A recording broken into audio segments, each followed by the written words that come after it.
You Upson alongside me.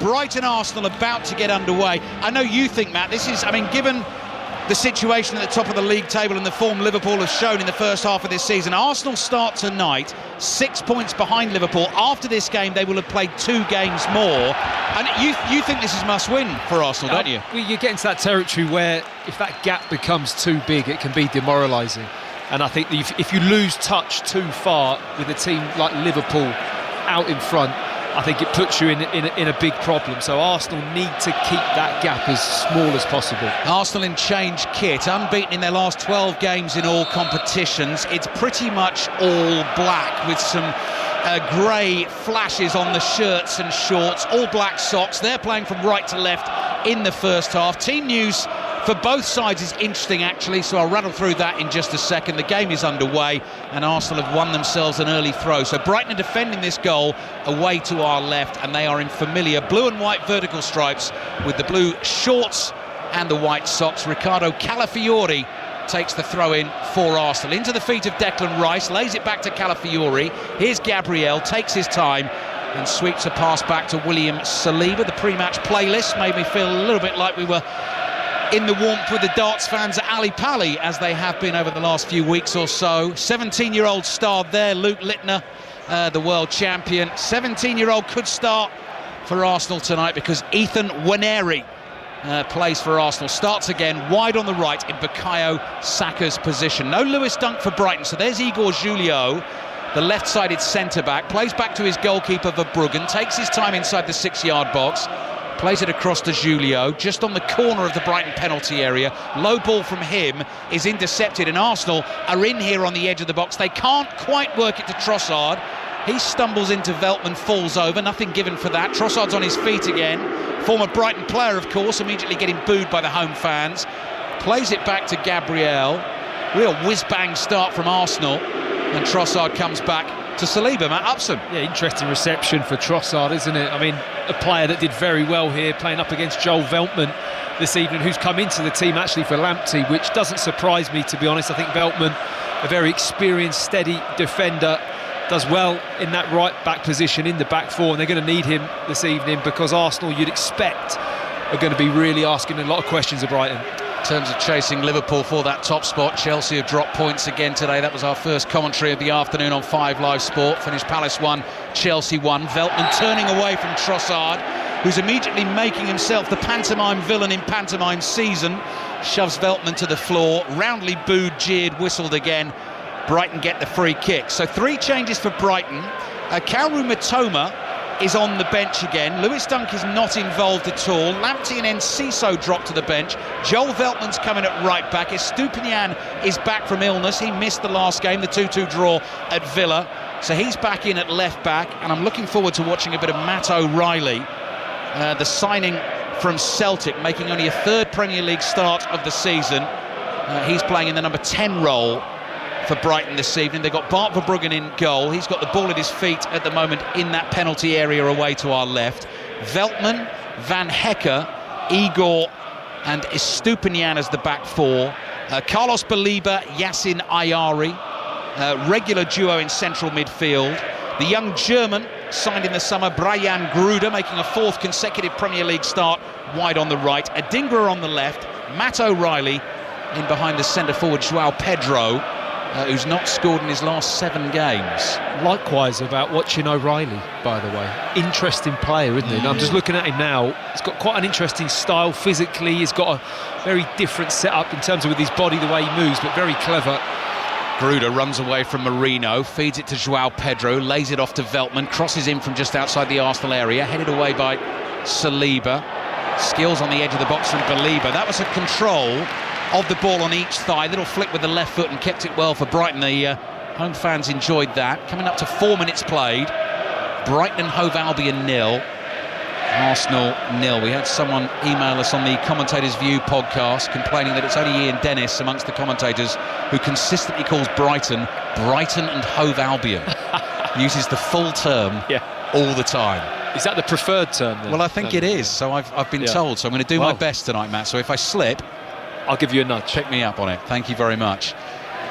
Brighton keeping the ball comfortably at the moment. Estupinian's in green boots. The Arsenal team Ødegaard's on the bench tonight, and so is Martinelli. Jurriën Timber is suspended, so Thomas Partey is playing at right back, and they're trying to get in behind him at the moment. He gets his foot on the ball and passes it forward to Jorginho, who's another one who's come into this Arsenal team tonight. So Jorginho, Rice and Trossard all start tonight. They are the three changes from the 3-1 win at Brentford on New Year's Day. David Raya in goal, Partey at right back, Calafiori at left back, Saliba and Gabriel the two centre-backs. Partey is charging forward at the moment for Arsenal, making good ground down the right-hand side. Lays the ball off, scoop cross from Waneri, his first touch of the evening, that's blocked. Declan Rice is there to help out. So Rice, Jorginho and Mikel Merino, the midfield three. Trossard will shoot. That'll be blocked on the edge of the box. Waneri, Trossard and Gabriel Jesus complete the lineup. Here's João Pedro stretching those long legs for Brighton. Finds Adingra on the left-hand side. Referee Anthony Taylor in a bright orange shirt, keeping up with play, edge of the box. Here's Adingra, right-footed ball across the face of the Arsenal area. Jesus is there, chests it down to the long-haired Calafiori. Now it's Gabriel. Calafiori again in the left-back position, under a bit of pressure, finds Merino. He turns the ball round the corner. Jorginho is able to look over his shoulder, finds Saliba, and Arsenal find a way out down the right. That was lovely play from Arsenal, wasn't it? Very composed and didn't panic at all in their own area. Just passing the ball around. It always felt safe, Bally, didn't it? You know what I mean? It wasn't risky, but it was very smooth. Here's Trossard on the move for Arsenal. Step over and cross with his left foot. Floated to the far post, chested down easily by Estupinian. Pass not controlled on the edge of the box. Arsenal have it with Jorginho. Low ball to Trossard. Continuously booed every time he touches the ball. Calafiori onto Jorginho. Gabriel well forward in this attack. Trossard wide on the left. Gabriel Jesus receives it back to goal edge of the box. Arsenal continue to ping it around. Short passing. Gabriel again. Midway inside this Brighton half, and Arsenal come back and go round. And this time it's at the feet of the 17-year-old Waneri, who tries to dart through a little gap. Thought he was fouled. No free kick. O'Reilly with the first time high spinning ball into the Arsenal half. Chased back by Partey, who just prods it back to his goalkeeper. Just showing his pace there, Thomas Partey. Something that is probably questionable in that position, but had enough to get there ahead of Adingra, who again is another interesting team selection. Adingra, I mean, Mitoma, you'd think would be favourite to start in this game. He rested the last game, so I thought, but again on the bench this evening, interesting, because that's been his position here for the last couple of seasons. Mitoma has been a star performer, and now it's two in a row that he's not started. Almost always first name on the team sheet under Graham Potter, under Roberto De Zerbi, under Fabian Hürzeler as well, but not tonight. Arsenal have possession inside their own half. Good recent record here at the Amex Stadium, unbeaten in their last 4 visits. Came here last season, late in the season, and won the game by 3-0. Brighton's last win against Arsenal here, I was here for, it was actually when football had just started up again, summer 2020, after lockdown. And Neil Mopai, 90th minute winner, got Brighton a 2-1 win against Arsenal. That was their last home win against them. Partey comes trotting back towards the ball inside his own half, has time to find Saliba. He's got João Pedro about 5 yards in front of him. Couple of touches across to Gabriel, pushes his pass to Calafiori, down the line to Merino, towards Trossard. Veltman all over the back of Trossard, just a little over-enthusiastic, fouled him. Free kick Arsenal. Yeah, he's going to do that well, Trossard. Just hold the ball up, wait for the contact. And from Veltman's position there, you can't just go through the back of Trossard. You've got to go and be clever and move your feet and get around him, or just hold him up and not nudge him far enough to win the foul. But this is going to be a really interesting matchup here on this near side against two players that know each other very well. Brighton and Hove Albion, Matt, 0. Arsenal Football Club, 0. Well, I don't know why you'd call it anything else. That's the name of the team, isn't it? 8.5 minutes in, 5 Live and BBC Sounds. 2 cracking commentaries coming your way tomorrow, weather permitting as well. Fulham Ipswich at 2. Liverpool, Manchester United at Anfield in full at 4:30 tomorrow afternoon. Great noise inside the Amex Stadium. Verbruggen is just teasing the Arsenal forwards here. He's bouncing the heel of his left foot, just casually keeping the ball under control under the stud of his right boot. Gets the ball back again here from Igor Julio. Uses the Brazilian again. This time he fires it forward. João Pedro flicks a header on. That's chased by Gruder, hooked away by Gabriel, controlled by Marino for Arsenal, just inside the Brighton half. Quick first-time ball from Jorginho. Gabriel Jesus onside, one touch, brilliant save by Verbruggen. That was heading for the far corner. I don't know whether it was arm, leg, whatever he got on it. Eventually the flag has gone up. It wouldn't have counted, Matt. Yeah, I mean, it was a lovely, slick, quick ball. It was offside. I'm just having a look at the replay now. Great ball from Jorginho. First time with his right foot. Just spins it down the side of Van Hecke, who just can't react to the movement from Gabriel Jesus, but he just starts in a slightly offside position.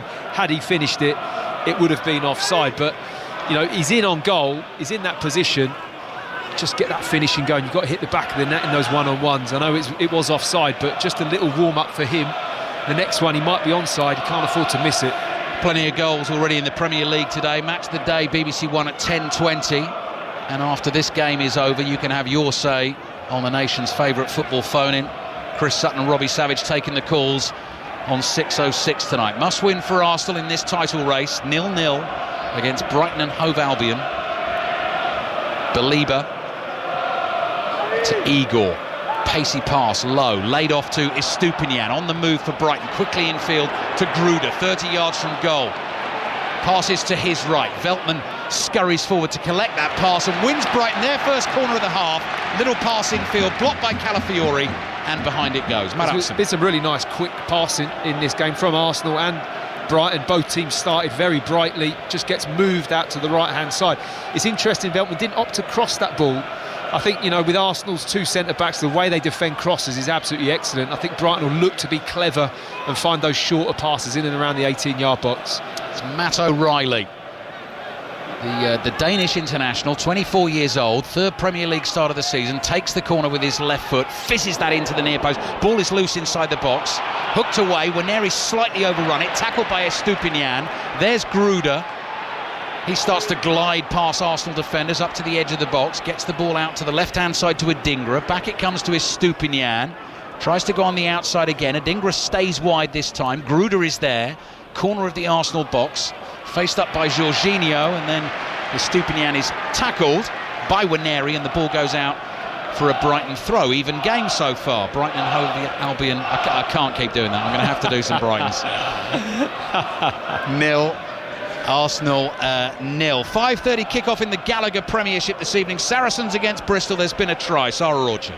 Yeah, it's a good start for the home side. Saracens 7, Bristol 0. It was Tom Willis who went over for Saracens. It was all muscle and guts for him to basically push himself over the line after a really short ruck was set up for him. Rather an amusing moment when also had to stop the game after 6 minutes because the referee had forgotten to turn his watch on. With 10 minutes played, it's Saracens 7, Bristol 0. Yeah, I've done that plenty of times with the stopwatch in the commentary position. It's probably slightly more important for the I was going to say, I don't think anyone's caring too much about that, but the referee not having it started is a problem. Yeah, here's Veltman for Brighton inside the Arsenal half, and back the ball comes to Van Hecke. These two teams have already met this season at the Emirates Stadium in August. Probably remember the game. It finished 1-1. Declan Rice sent off early in the second half. The second yellow card for flicking the ball away with his left foot when Brighton were about to take a free kick. The famous flick of the ball that got a lot of conversations going about that, really, and actually got a big reaction out of the referees. So PGMOL, didn't it, about the importance of delaying the restart of the game, which has been heavily monitored in this season. It's been a real feature, hasn't it, of the refereeing. Yeah, been really, really hot on it. Arsenal fell foul of it as well, didn't they, against Manchester City in the 2-2 draw earlier in the season at the Etihad Stadium. Manchester City won today, beat West Ham by 4 goals to 1, so they're currently sitting 6th in the Premier League table. They're a point behind Newcastle in 5th. Here come Arsenal down the right. You know who, Trossard getting booed. His pass finds Jorginho, central position 30 yards out. To the left he goes to Calafiori. Back to the Spanish international Mikel Merino, who scored that all-important goal for his country this summer in extra time to win the semi-final against Germany and take them through to the final. Waneri's cross low into the Brighton area. Van Hecke is there, volleys it away.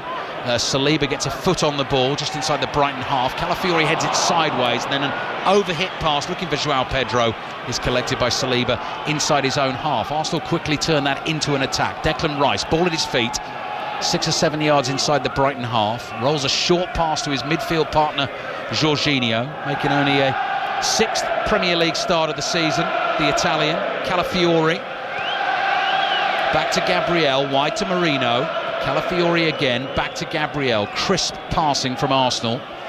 Across the deck, 0-0 against Brighton. I mean, you get the feeling that Calafiori being fit and available for Arsenal is going to be a big feature this season. I really like him in that fullback position. Carries himself with a real presence. He's got that physical side to his game and height. Doesn't mind getting forwards with the ball as well. I think he's a key player, keeping him fit and available, which has been Arsenal's problem this season, certainly in the fullback positions, is going to be really key. 18-year-old Miles Lewis-Skelly is on the bench at the moment. Jurriën Timber suspended for this game. Ben White is still out for Arsenal. So is Tomiyasu. So is Bukayo Saka. Kai Havertz not involved again. And Raheem Sterling on loan from Chelsea, not available for Arsenal at the moment either. They've got the ball deep in their own half. Partey side foots a pass to Nwaneri. How much have you seen of him live? Yeah, a fair bit. Mainly substitute appearances. I've seen him coming on a few times and been hugely impressed, I will say. I think he's excellent. Well, here he is on the ball for Arsenal in a really good attacking position, making ground into the Brighton box. Left-footed shot. Oh, he's found the bottom corner. The 17-year-old Ethan Nwaneri scores the 2nd Premier League goal of a very promising career. It all opened up for him. He went charging away down the right-hand side. He had options in the penalty area, but he knew he didn't need them. His aim was true. The finish was pure. It's Brighton 0, Arsenal 1. Well, I was just going to say about what a good replacement he is in that area for Bukayo Saka. He fits the bill, the pace, the body shape, the lovely left foot that he's got, and he just ghosts into a place there. Just in that near side, Brighton get caught out. He makes an inside run, so he can end up coming into the 18-yard box, shapes the ball onto his left foot. Van Hecke comes out to try and get a block tackle in, and he just slots it into the far post. I mean, it goes a little bit under Verbruggen. I think you can have a little bit of a question mark of the goalkeeper, could do better, but nonetheless, it was a really good positive run from Nwaneri and a very composed finish at the end of it. 17-year-olds making sporting headlines all over the place at the moment. Luke Littler last light, and Ethan Nwaneri for Arsenal this evening. So an Arsenal win, let's remind you, if they win this game tonight, they'll be 3 points behind Liverpool, but Liverpool will have 2 games in hand. They're at home to Manchester United tomorrow. More reaction to today's football during half-time of this game on 5 Live and BBC Sounds. But what a find for Arsenal this season, the way Nwaneri has stepped up and performed. Saka is such a crucial cog in this Arsenal team, and Nwaneri, starting a 2nd Premier League game in a row, has opened the scoring here at the Amex Stadium. And as you say, Matt, just watching the replays, Verbruggen didn't cover himself in glory, should we put it that way? No, I think it was excellent play from Arsenal, because they lured Brighton in. They were getting some passes in the midfield area. It goes wide, the press goes in, they find a little touchback, and then it gets flipped into the space. And Nwaneri just made a really intelligent run, and I think that is the key with him. I mean, he's only 17 years old, but the way he plays the game, you know, the onboard computer is always working, and he sees the space, he can anticipate. You know, he's mature beyond his years, really, in terms of that side of the game, and he showed that with the run and the finish at the end. But yeah, Brighton keeper will be disappointed. Here come Brighton though, looking to respond. Adingra racing to the edge of the penalty area, hits the shot, heavily deflected, and behind it goes for a corner to Brighton. Mikel Arteta applauds the block from his team. So Brighton and Hove Albion 0, Arsenal 1. 13 goals in 9 home league games for Brighton this season. And it's often the case with Brighton, lots of lovely build-up play, great possession, really good on the ball, but sometimes the cutting edge is not quite there. Arsenal fans away to our right, behind that goal that Arsenal are defending. Their team lead 1-0. Nwaneri the goal scorer. Here's Matt O'Reilly with that corner into the near post area, headed away powerfully, bounces once. Estupinian throws himself at the ball, heads it forward, missed kick by Jorginho, scuffed volleyed attempt by Adingra. Raya comes out and grabs it. Gabriel Jesus wants a quick release here. Adingra is blocking Raya's path, and Anthony Taylor blows the whistle and tells him to do one. Yeah, I mean, it's a fair old collision there between, I think it was Estupinian and Nwaneri. Ranieri had to just pull out of that challenge. I think if he goes into it full-blooded, there's going to be a serious collision on the pitch, but he just pulls out of it, and Brighton don't manage to get the shot. I think it was a Dingra that couldn't get it under control. It was a decent chance, actually, if he just had a first touch and could get a strike off at Raya. Coming up to 20 minutes played, former Arsenal and Brighton defender Matt Upson alongside us on 5 Live for the commentary tonight. I noticed, Matt, in my notes, player of the year here, 2013-14. Yes. Well played, sir. Well played. Really enjoyable 18 months here at Brighton. Brilliant club. Really good place to play, and really nice setup. Here they come again, O'Reilly. Ball is just behind Joao Pedro, who goes galloping towards it, keeps it in play on the right. Veltman makes the overlapping run. Joao Pedro doesn't use him. He's still got a small plaster bandage on the left-hand side of his forehead, Joao Pedro. Took a big knock on the head in the game against Aston Villa, but he's out there starting again. Here's a Dingra wide on the left for Brighton. Dummies a couple of crosses. Partey's in his way. Back it comes to his Stupinian, who also dummies across, works the ball back onto his right foot, very nearly lost it, scrambled to keep it and does so, and plays back to Igor Julio. Fabian Hürzeler just comes creeping out to the edge of the pitch to pass on some instructions if the players can hear him. O'Reilly lays it off to a Dingra. Dingra's cross floated to the far post, free header nodded down. Raya gets there just in time, then he spills it. He was caught. It was Matt O'Reilly coming in, trying to get a touch on the ball, who got some of David Raya. The chance was there. The ball doesn't end up in the back of the net, and David Raya is down hurt at the moment. Back in a second. Another try in the rugby, Sarah Orchard. Yeah, and it's a happy time for home fans, because it's Saracens 14, Bristol 0. A greatly worked move by the backs for Saracens, where the fly-half Fergusberg bust through on his own to touchdown virtually under the post. Converted in the end by Alex Lozowski. It's Saracens 14, Bristol 0. We've got 17 minutes played.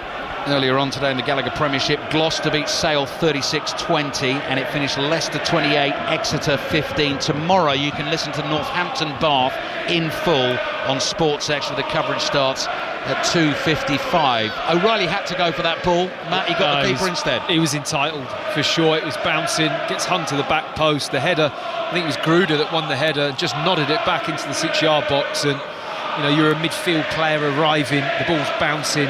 Okay, Raya just gets his hands on the ball, but I don't think O'Reilly could put the brakes on, and just the momentum takes him into him. He just collides, and David Raya is still down in the 6-yard box getting some treatment.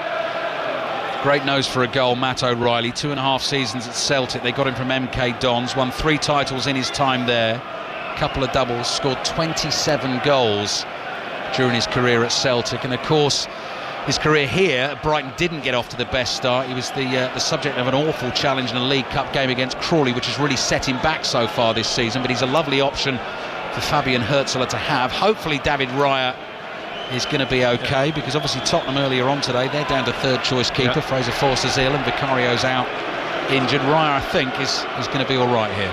While we're in a break, I mean, are you in as ruthless a mood as what you were this morning? You are referring to the game of Beat the Commentator. Oh, it was ruthless. Yeah, so it's a 5 Live commentator against it was against 12-year-old Emily, the Hartlepool fan. This morning they ask us 3 questions connected to the game that we're covering, and basically you're not allowed to get any of them wrong if you want to win. And well, Matt, I mean, you I saw that competitive edge just leap out of you in that, Ali. Yeah. Well, the really interesting one was the last question I thought I was going to get wrong, when I discovered, if it's true, that Mikel Arteta outside his office door at the training ground has traffic lights installed to tell you when you can and can't come into the room. It can be busy, I think. Heavy traffic outside. Yeah, heavy traffic outside the manager's office. Wanting Is to that get a good into the sign or a Arsenal bad team. sign? Well, I don't know. Yeah. I don't know. Here's Veltman playing back to Van Hecke. We are 23 minutes into the first half. Brighton and Hove Albion 0, Arsenal 1. Waneri the goal scorer. Verbruggen passes out from his own penalty area. Stupinian knocks it past Waneri, goes sprinting away. Waneri comes back at him. Stupinian plays the ball into midfield. Here's Ayari, the 21-year-old Swede, very young Brighton team, as Gabriel passes the ball forward, intercepted by Belieber. Trossard is knocked off it by Veltman. It's pinging around at the moment inside the Brighton half, and Brighton have it again with Van Hecke. He's some athlete, Belieber, isn't he? I mean, the power and the running ability of this lad in the midfield for Brighton, I've been so impressed with him. I think he could be a top player. Belieber's really cutting his teeth in that area of the pitch, but when he goes past people, Ali, with the ball or defensively, he's just so powerful. He is another classic Brighton signing, isn't he, Matt? Because you could see him, and I know Brighton fans won't want to hear us say it, but that's what happens. You could see him going on for big money, couldn't you? Well, you can see, you know, Caicedo, when he came into the team, played in a similar fashion, didn't he? Physical, got about the pitch, ran forward, scored the odd goal, you know, very dynamic with the way he played. And I look at Belieber and think he could be as good as him. Verbruggen plays it out to Igor. Igor's under a bit of pressure here. Strong run from the Brighton centre-back, does well. Here is Belieber.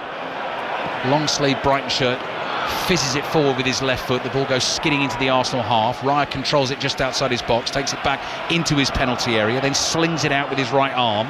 And Thomas Partey has a load of room to run into down the right. Onto Waneri, stooping down, just shoves him in the chest and knocks him over. Free kick Arsenal. There's a little bit of a rattle tackle actually from Estupiñán, just shoves him. He's prone to the odd bizarre kind of moment, Estupiñán. You see him sometimes with his tackling, with how he goes about it. I mean, he's very high energy up and down that left-hand side, but can go a little bit wayward. No win in the last 7 games for Brighton, but 5 of those have been draws. Starting tonight, 11th in the Premier League table, trailing Arsenal by a 1-0. Arsenal waiting to take this free kick. I'm not quite sure what Declan Rice is waiting for. Jorginho's going to come over and take it, and the Brighton fans very unhappy because Rice and then Jorginho just exchanged words, little conversation. Then Rice has another word here with Waneri, sort of passing on the instructions for what they're going to do. And Anthony Taylor quite rightly says, come on, let's get on with this game. Arsenal leading 1-0. The free kick's going to come in from deep on the right, and then Rice just runs a short one down the line to Waneri, feeds to Jorginho, first time ball. Gabriel Jesus will chase. He's beaten to it by João Pedro in the left back position, clears with his left foot, chested down by Saliba, across to Jorginho. Brighton just trying to reorganise themselves defensively. Jorginho to Rice, and Arsenal are going to come back into their own half. Another try at the rugby, Surrey Orchard. 22 minutes on the clock, Saracens 14, but Bristol on the board now with 7. A lovely dummy by the England international scrum half Harry Randall to get his team on the board. The extras added by the fly half Sam Worsley, and Bristol, they do like playing away from home. They've turned up. It's Saracens 14, Bristol 7. 26 minutes gone in the first half at the Amex Stadium. Brighton and Hove Albion 0, Arsenal 1. At half-time on 5 Live Sport, you're going to be hearing from, amongst others, Bournemouth's David Brooks. They beat Everton by 1-0 this afternoon. The Everton boss Sean Dyche and the Leicester boss Ruud van Nistelrooy. Jesus chasing again. Igor has it covered for Brighton. Estupiñán finds Belieber, who just popped up from nowhere there. Look at the energy and the drive from the Cameroon international. Lays the ball off to Veltman. Now to Gruder on the right. Calafiori blocks his path. Gruder plays it back to Van Hecker. Low pass to Gruder, quickly tackled by Jorginho. The ball breaks loose back into the Brighton half, and here's Igor, curling ball over the top. I think Arsenal have got it covered. 2 bounces and into the arms of Raya. They've been solid so far, Arsenal, I have to say. Brighton really struggling to create anything that's going to damage them in any way. They've been very solid across the back, midfield, liking the look of Jorginho, just sat in front of the back 4, pulling the strings, getting some nice passes. I mean, it's interesting he's made skipper as well today, Jorginho, isn't it? You know, that's how much he values his input in the middle of the pitch. Big game for Arsenal, but Martin Ødegaard and Gabriel Martinelli on the bench. One of 8 games for them in January. Brighton are only playing 5. That's because Arsenal have the first leg of a League Cup semi-final against Newcastle on Tuesday. We'll have full commentary on that. A massive game for them, of course, in the FA Cup, 3rd round. The games start on Thursday night. Our first commentary is Everton-Peterborough on Thursday, but Arsenal, of course, host Manchester United. 2 Champions League group games in the month of January as well, so Mikel Arteta's got to manage the squad. Tonight, Ødegaard is on the bench, but they lead by 1-0. We're waiting for another Arsenal free kick to be taken just inside the Brighton half. Saliba to Gabriel, back to Saliba. Black kit for Arsenal tonight. Partey at right back. Out it goes to Rice. Closed down over on that right-hand side. Plays back to Partey, who curls a pass across to Gabriel, who shepherds it back to his goalkeeper Raya, who side foots it to Saliba, just outside his own penalty area. Partey on the right again in his bright orange boots. Ball into midfield. Gabriel Jesus very deep to collect that, but gets Arsenal moving via Gabriel down to Calafiori on the left-hand side, as some of the Arsenal substitutes are out off the bench and just going for a stroll down the touchline in front of us. Jorginho to Merino. Brighton can't get a touch at the moment. Merino finds Trossard, chops back onto his right foot, corner of the box, curling cross towards the far post, really well headed away. I think that was Belieber again for Brighton. He's everywhere, isn't he? He's all over the pitch, Belieber. Up, down, defensive duties, driving forward with the ball. Great defending header as well. Tough one, wasn't it, Matt? 'Cause he was running back towards his own goal. And the Arsenal attacker was right on him. Arsenal still have it here with Calafiori. Arsenal fans, you can hear, just chanting the name of the club incessantly. Leading 1-0. Gabriel Jesus wide on the left to Calafiori. Quick ball into the feet of Merino. Back to Gabriel Jesus. 25 yards from goal, out on the left. Here's Gabriel. Cross to Saliba. Arsenal coming back to the halfway line. Brighton pushing forward. Saliba receives it from Partey to Gabriel on the left. Now to Merino. Tight spot for him. Passes blocked by Gruder. Gabriel's got it covered.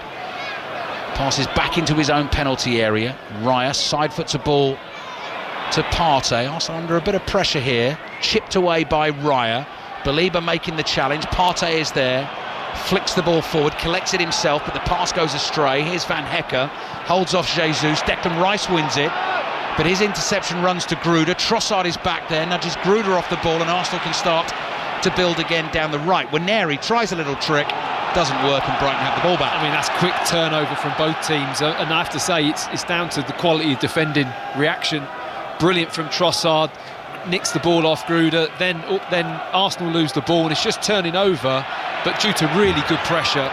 Done it again as well here. Calafiori's won the ball for Arsenal. Jesus is onto it, quickly into the Brighton half. Estupiñán slips. That could be trouble for Brighton. Waneri tries to take it past him. Again, just gets that wrong. Tried a trick, and the ball ran away from him. O'Reilly side foots a pass back to Igor Julio, and Brighton slow things down, settle themselves, and Igor plays a cross here to Van Hecke, the Dutchman with the blonde hair, wearing number 29. Another crucial part of this Brighton defence that is missing Lewis Dunk this evening. Danny Welbeck is still out, Evan Ferguson out as well. Van Hecke brings the ball across the halfway line. O'Reilly plays back to Igor, muscular centre-back. Cross to Estupiñán. They're all muscular though, aren't they? Matt, would you describe yourself as muscular back in the day? Well, no, certainly Live? not now. Lean? Well, yeah, you can't be too big getting in these seats here. It's all right. It's tight, isn't it? It's all right for me. Need a crowbar, don't you? Yeah, trickier for you. Here's Estupiñán, ball at his feet, walking pace for Brighton. 13 minutes remaining in the first half. 5 Live and BBC Sounds. Waneri's goal has Arsenal 1-up at Brighton. Veltman back to Van Hecke. Patient from Brighton, and Arsenal stand off them because Igor's on the ball 10 yards inside the Arsenal half, and there's no Arsenal player anywhere near him. Estupiñán, one of the many to be playing in the gloves. Back to Igor, who isn't. Short sleeve shirt as well. That's what I mean about rugged centre-backs. Igor looks like he means business. Let's face it. Yeah. I mean, you don't want to mess with him. No. And I think he's actually done really well to stick at it at this club. He looked like he could have been on his way at some point, but I think he's really fought hard to get close to being in this team, and he's actually been a valuable member. I mean, he slots in well at left back, doesn't he? And his attitude when he plays is absolutely spot on. Brighton have kept the ball for a fair bit of time there, but Arsenal have forced them all the way back to Verbruggen, who again is dancing on one foot and just dragging the ball under the studs of his right boot, then clears long down the middle of the field. Gabriel stooping header, forced to the feet of Matt O'Reilly, hits a shot, heavy deflection. David Raya goes scampering across the byline, manages to keep that ball in play, pats it down with his left hand, all in lime green, picks it up, and then just rolls it out to the feet of Jorginho. 12 minutes remaining in the first half. Tottenham 1, Newcastle 2 in the lunchtime kickoff in the Premier League today. Bournemouth beat Everton by 1-0. Aston Villa 2-1 winners over Leicester, so 5 defeats in a row for Leicester. Palace 1, Chelsea 1. Erling Haaland scored 2 in Manchester City's 4-1 win against West Ham. Arsenal have given the ball away. João Pedro finds Matt O'Reilly, lays it off, shot comes in, it's wide of the target. Great chance for Brighton. It was Adingra who tried to hit that with his right foot. He sat on his backside inside the Arsenal penalty area, and for a second there it looked as though the goal was gaping for a Brighton equaliser. Well, it's the first really good chance that Brighton have had, and it's brilliant pressure from Belieber again, who wins the ball back initially with super midfield play. It pops into O'Reilly, who squares it for Adingra, who's running into the penalty box, nearer the penalty spot actually, and he just loses his foot. He doesn't really get his balance. He's off balance when he strikes the ball.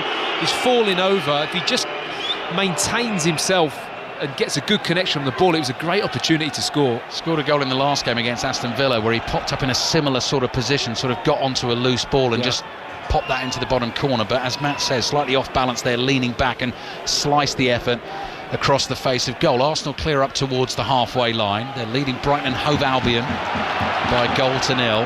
Van Hecker to Igor, back to Van Hecker on the halfway line for Brighton. Up the middle of the pitch it goes to O'Reilly. First touch lay off to Belieber, into the feet of Joao Pedro, looking for O'Reilly again. Calafiori slides in. Belieber is strong, too strong.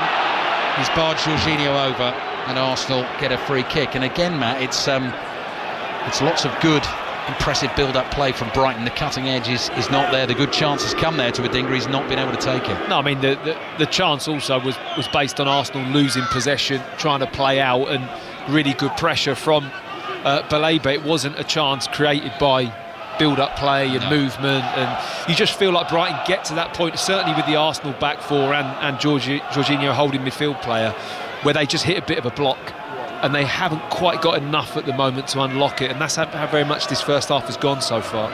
Here's Gabriel for Arsenal inside his own half to Trossard. Trossard back to goal, plays back to Gabriel, cross to Saliba. Joao Pedro comes hurrying towards him. Partey down the right to Marino, finds Waneri, quickly moves the ball away from his body, fires it infield to Partey, back to Calafiori. Arsenal trying to move this quickly to the left-hand side of the field. Declan Rice striding forward, lays it off to Trossard, back to Rice, on his right foot, opens his body up, strokes a pass to Saliba. Saliba wide here to Marino.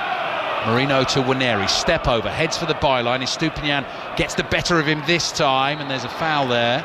No, there's not, in fact. Estupiñán's taken it over the dead ball line. That will be a corner for Arsenal, and we know what corners and Arsenal mean. We do know what that means. I mean, the goal against Brentford was just, classic Arsenal pressure and not allowing the ball to die. And I'm just looking at the replay. The ball clearly goes out. Estupiñán trying to shepherd Waneri out, gets hold of the ball.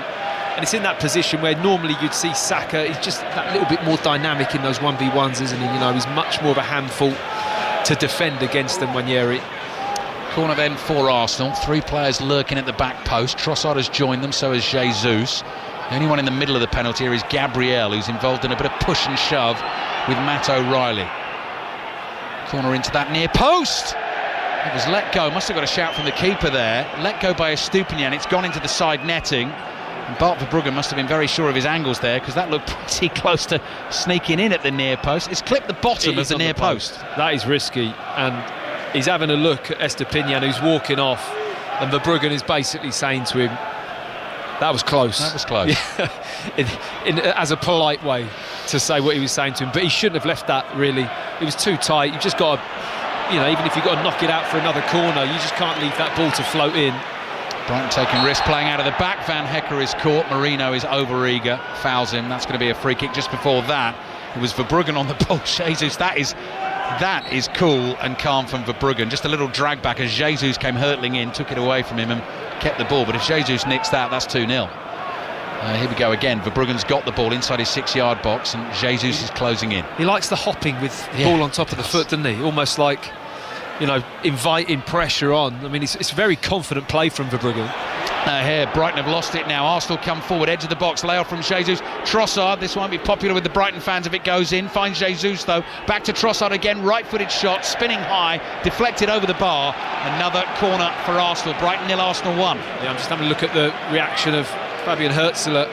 Walks back to his bench, looking to the sky, a little bit frustrated. I mean, Brighton have brought this problem on them, trying to play out. Verbruggen being very clever, trying to draw attacking players onto him, biding his time before he releases the ball, and they get caught out with it, and then Arsenal are on the attack, and they now have to defend another corner, which Declan Rice is just moseying over to the ball to whip this in-swinger in with his right foot. Moseying, perfect description. No hurry from Declan Rice, getting a fair bit of stick from the Brighton fans behind that goal away to our left. 6 minutes remaining in the first half. Deep breath from Declan Rice. Arsenal leading by 1-0. He holds his left arm high in the air. Brighton fans baying for him to get on with it.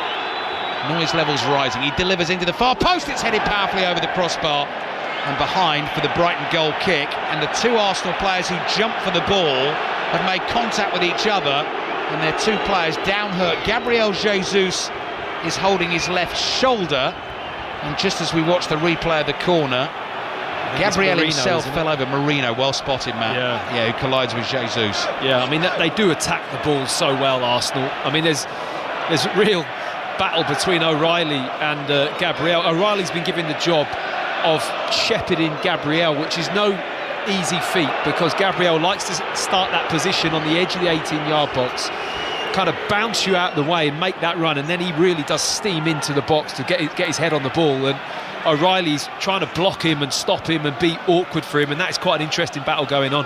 I mean, Anthony Taylor really does have to have eyes in the back of his head to be able to see everything that goes on with these Arsenal corners. There's a lot of activity in the box. Yeah, got to try and spot it on the field while it happens. Backup of the video assistant referee, of course. Van Hecke bringing it forward for Brighton, into the feet of Gruder, surrounded by black Arsenal shirts. They've won it. They're hungry for another goal. Jorginho under pressure from Belieber. Belieber takes it off Jorginho, doesn't get the free kick. Belieber looks to slide the pass through to Adingra, brilliantly intercepted by Saliba to Marino, caught by Belieber this time. Referee Anthony Taylor wanted to play the advantage, tried to do that, in the end decided not to, and Arsenal get the free kick. I think he's getting close to a yellow card, Belieber, because he's a bit persistent offending, but he is on it tonight. He is really on it for Brighton in the midfield. He's everywhere. He's snapping into tackles, he's turning over possession, he's then hungry to win the ball back. Anthony Taylor and Mikel Arteta just exchanging words there.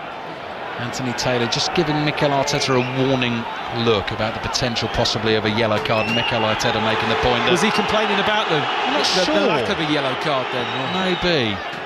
Gabriel takes the free kick, lofted forward, Van Hecke wins the header. Gruder volleys it into the leaping body of Calafiori. Here's Gruder again inside his own half, up towards João Pedro, holds off Gabriel. Really good feet from the big Brazilian.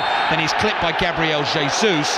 That'll be a free kick for Brighton. Brighton players getting wound up, Brighton fans getting wound up, and Arsenal still leading by a goal to nil. I think Anthony Taylor's doing the right thing in not getting the yellow cards out. He doesn't need to at this stage of the game. It's a really fast-paced, competitive game with a lot of turnovers and high pressure. I mean, Arsenal, the way they won that ball back moments ago, all black shirts, bang, they were in, and they win the ball, and then they're on the attack. It's just really good defensive play. Estupinian, floated ball down the left, Partey's giving it away. João Pedro is onto it, trying to take it past Saliba. Saliba sticks with him, João Pedro goes down. No free kick. Saliba chips it down the right-hand touchline. Jorginho can't control it. Belieber, one touch, 25 yards out. Hits it with his right foot. Woeful strike, slices it terribly, and it goes out for a throw. Well, we've been singing his praises, or I have, in this half so far, but that effort there, that's a throw-in, isn't it? Yeah, I mean, that's one of those, It's gone out for... It's not often you see a shot go out for a throw-in, but... Yeah. That was not a good connection. It was a little bit wild, and I think the anticipation, the crowd, and you know, sometimes you had too much time to think about it. Maybe in your sort of computer game ratings, you'd be sort of running 90, you know, energy 95, tackling 95, shooting 30. It's bringing your stats down a bit. Exactly. Calafiori passes across the face of his own penalty area. No danger there for Arsenal. Closing stages of the first half. Partey almost passed it into trouble. Calafiori just won that. Arsenal keep it on the right. Waneri dribbles into trouble. Estupinian takes it off him. Ayari says to Belieber to leave this. I mean, that's the thing about this Brighton midfield. The age of Belieber at 21 and Ayari just the same, regularly starting in the Premier League for Brighton in those crucial midfield roles. Here's Veltman on the right. Ball comes back to the centre circle to Igor. About 90 seconds plus added time remaining at the end of this first half. Adingra's cross into the Arsenal box is straight into the arms of Raya, who falls to the floor and just leans on the ball. I mean, when you think of that partnership as you've just mentioned in the midfield there, they're playing against, you know, Marino, a brilliant player, won trophies at, you know, international level. Jorginho, Declan Rice, you know, that is a big ask for any two midfield players, let alone two 21-year-olds. I think they've done pretty well. They've held their own in this first half and done well for the team. Van Hecke wins a header. I mean, Brighton's manager's not much older than them. No. Anyway, is he, man? Throw in for Arsenal. On the left, Calafiori gets ready to take it. So Thomas Tuchel, I spy, in the stands here at Brighton. So he was at Tottenham Newcastle earlier on, the England boss. Wrapped up warm tonight with the dark baseball cap on his head, arms crossed, watching the action here at the Amex Stadium. Brighton and Hove Albion trailing Arsenal by a goal to nil. Ethan Nwaneri, note that name, 17 years old, the goal scorer. Partey steaming forward for Arsenal, 25 yards out, dummies the shot, lays it off to Nwaneri. Estupinian breathing down his neck. Nwaneri keeps the ball, runs away from Estupinian, but away from the Brighton goal as well. Saliba uses Nwaneri again. Back it comes to Gabriel in the centre circle. Our fourth official, Sam Barrett, is just about to put the board up for the added time at the end of this first half.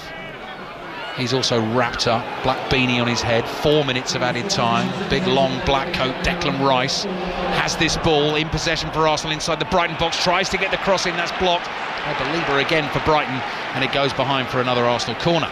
Yeah, he just gets the wrong side, Declan Rice, makes that run in behind him. That's been an area that Arsenal have really exploited, actually. I think Estupinian sometimes, he goes chasing up that left-hand side, and if there's a midfield player, it was Nwaneri in the goal, but if they can just find that little space and the ball gets spun down the side from Jorginho or another player, there's a lot of time and space there for things to happen, and Declan Rice very nearly gets in on that far side again.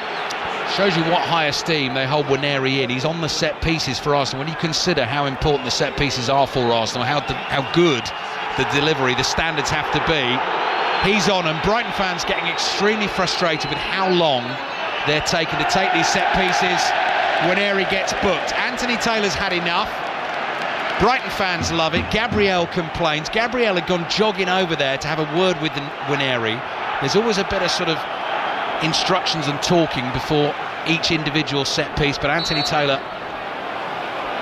has had enough of it. Yellow card for Nwaneri, and the goal scorer waits to take the corner. Still he delays, now he delivers with his left foot. Estupinian heads it away at the near post. O'Reilly with a second header, bounces down in front of Jorginho, he's lost it. Played forward to Gruder, he's up against Calafiori inside the Arsenal half. Arsenal players coming back in numbers. Gruder takes it past Calafiori, who falls over, and the free kick goes against Brighton, and you can hear how the Brighton fans have responded to that. Yeah, I mean, it was a strange one really, because Gruder tries to take Calafiori on. He knocks the ball too close to him. Calafiori then steps across, gets his body in. You think, well, this duel's over. And then there's a bit of contact, isn't there? Whether or not Gruder's legs just tripped Calafiori a little bit, it looked accidental, but Calafiori then goes down, and that's what gets the reaction out of the crowd. The free kick gets given, and the home crowd are not happy. One great chance for Simon Adingra in this first half for Brighton, which he sliced wide of the far post with his right foot. 2 minutes of added time remaining. Two more Premier League commentaries on 5 Live tomorrow afternoon. Fulham Ipswich at 2, Liverpool Manchester United at 4:30. If you're on the move, BBC Sounds app, absolutely perfect to listen to the football whatever you're doing tomorrow afternoon. And lines opening shortly for 6:06 tonight. The number to dial 08085 909 693 to have your say on the day's football. Verbruggen side foots a little pass to the young Swede Ayari. Ayari looking for options. Gabriel Jesus just in front of him. Uses Belieber. Back they go to Verbruggen again, who I think will feel he should have kept out the Nwaneri shot, and possibly the game should still be 0-0. Ayari's diagonal ball up towards Adingra. 2 players fall over, one of them's Adingra. Play continues. Ayari steps in on the halfway line. He's gone down. Brighton fans thought he was caught by Rice. Jorginho goes down. I think he now might get a free kick for Arsenal, unless Anthony Taylor's going back for the original one. But the Brighton fans are getting really fired up with what they perceive to be a real sort of sense of injustice this evening. It is an Arsenal free kick. Well, it did look a foul from Declan Rice on Ayari. It wasn't given by Anthony Taylor. He was right on top of it, and I've had a quick look at the replay, and yeah, it looked a foul, no? Yeah. No, Brighton fans are right about that one. 30 seconds remaining in the first half. Matt Upson with us here at Brighton. Here's O'Reilly. Socks rolled down. Left-footed ball, stroked across to Igor. Brighton have got to hurry it up here if they want to get an effort on goal before the half-time whistle. Declan Rice in to win it for Arsenal. Saliba gives it the big old hoof high in the air. The ball comes dropping down and Veltman volleys it back with his left foot to his goalkeeper. That's all we have time for in the first half at the Amex Stadium. Those boos, I'm sure, are for referee Anthony Taylor.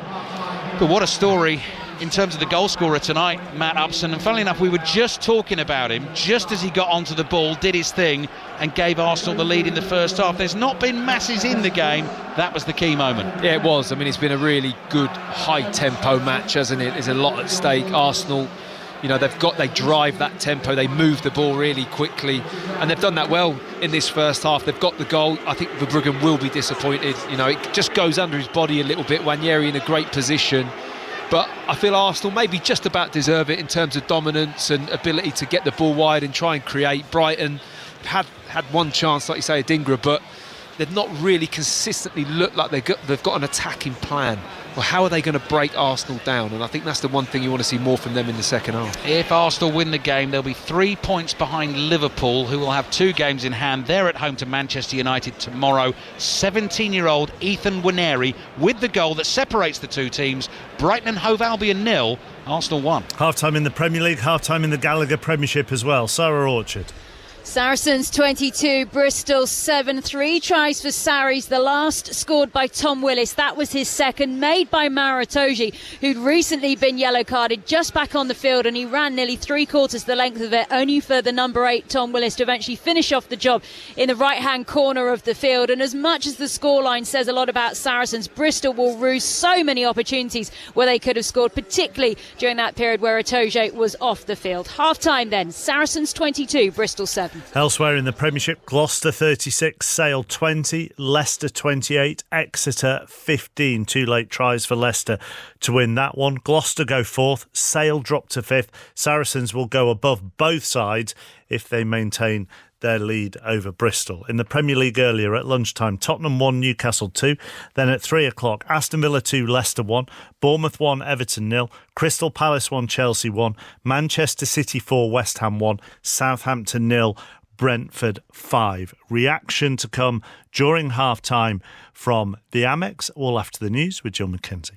The voice of the UK. This is BBC Radio 5 Live. An amber weather warning for heavy snow and ice has just come into force. It covers most of Wales and northern and central England. The Met Office says up to 40 centimetres of snow could fall on high ground. Travel journalist Simon Calder says rail passengers could expect delays. What we've seen in the past couple of hours is warnings put out by TransPennine Express, and they say we're going to try and run our trains, and also East Midlands Railway saying be prepared for last-minute cancellations. And certainly if you are going to be making a journey, then leaving it for the very last train tonight, or indeed hoping you'll be travelling on the first train tomorrow, could be over-optimistic. The Prince of Wales says he's shocked and saddened by the death of his former nanny's stepson in a vehicle attack in New Orleans. 31-year-old Edward Pettifer from West London is one of 14 people killed on New Year's Day. His stepmother was known as Tiggy Legburke and looked after Princes William and Harry when they were children. A man's died after falling more than 200 feet from a mountain ridge in the Lake District. It happened at Sharp Edge on Blencathra. His body's been recovered by the Keswick Mountain Rescue Team. 6 days of ceremonies to honour the former US President Jimmy Carter are taking place in Georgia. He died last week at the age of 100. A motorcade's passing through his hometown, and there'll be a funeral procession in Washington on Tuesday. Jason Carter is his eldest grandson. It's certainly not what you normally get for a grandfather, but we know that we share him with this country and with the world, and he always felt that he had a real personal connection with the American people. And I think for many people in the country, he was a beacon of, love and respect. And I think that's worth celebrating. And a bronze sculpture that's 1.5 metres high and valued at £60,000 has been stolen in Essex. Police say it was taken from Anne Curry's studio and sculpture garden near Saffron Walden early last month. Sir Alex Ferguson is the most successful British manager of all time. Solskjaer has won the European Cup for Manchester United! So how did an apprentice toolmaker from Glasgow become one of the most iconic figures in sporting history? His strength of character, his determination, the fight in him. Ferguson was every department. He can be persuasive, he can be charming, he can be frightening. Go down as the best. It's as simple as that. I'm Kelly Cates, and this is Sporting Giants Sir Alex Ferguson. I didn't want to feel, I couldn't feel. Listen on BBC Sounds.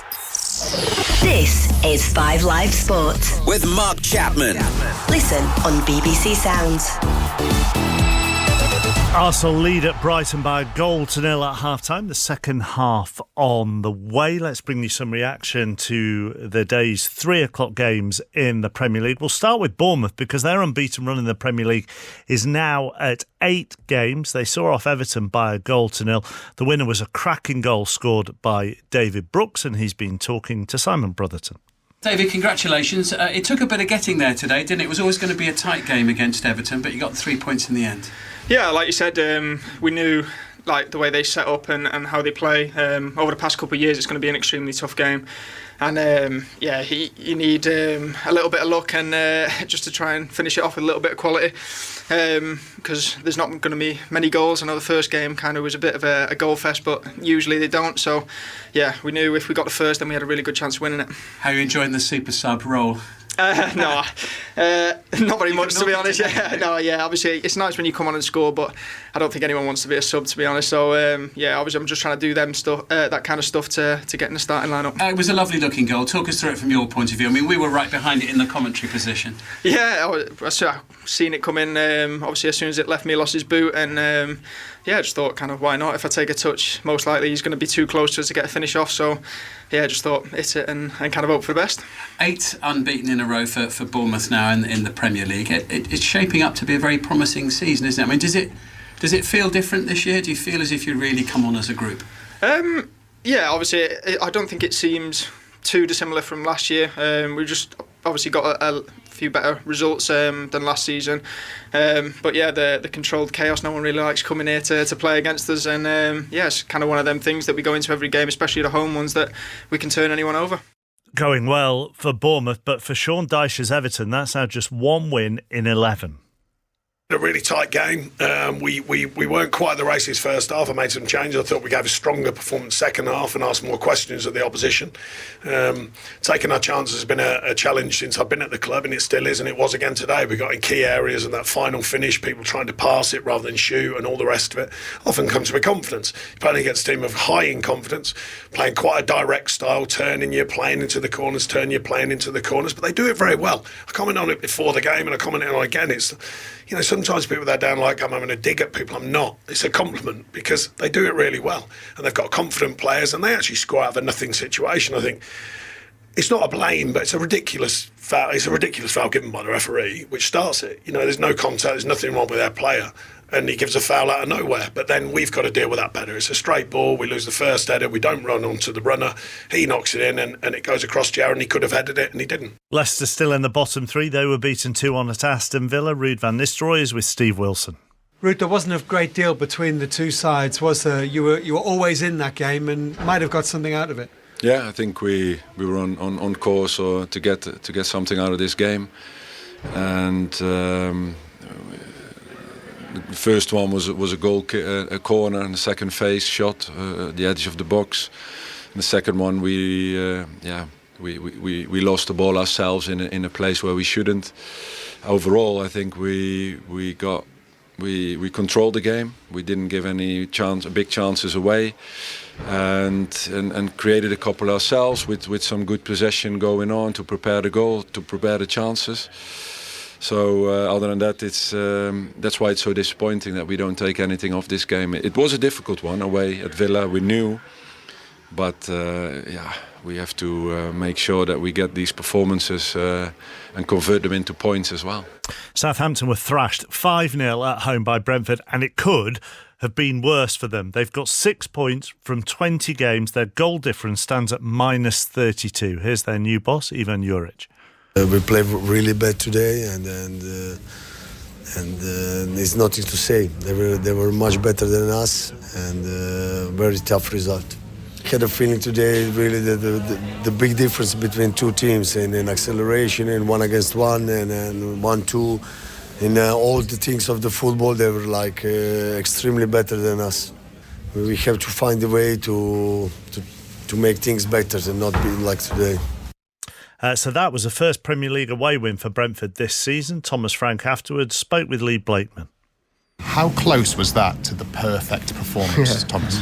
That was very, very close. No doubt about that. When I look at with my eyes, when I look on the stats after, that was very close to a very, very perfect performance. It's one of these. It's not often we get this feeling after a win, and it doesn't because it's 5-0, because everything was so good. The tactical part of it, the commitment, the work ethic, the attitude.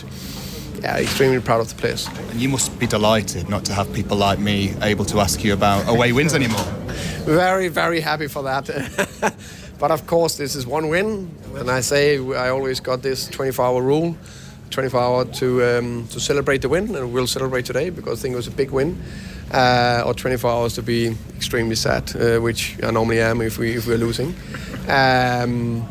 But probably a little bit more proud and happy in the next 24 hours because of the performances. But of course, we need to back this away win up with others away wins. Into the EFL, Leeds stay top of the Championship despite being held to a 3-3 draw at Hull. They were 3-1 up there. They are a point clear at Burnley and Sheffield United. Sheffield United won at Watford. Burnley won at Blackburn by 1-0. Here's Scott Parker. Not been in here long, and obviously the game today being a local derby, I think I quickly realised when I first come in it was the majority of topic of conversation, what everyone was saying to me.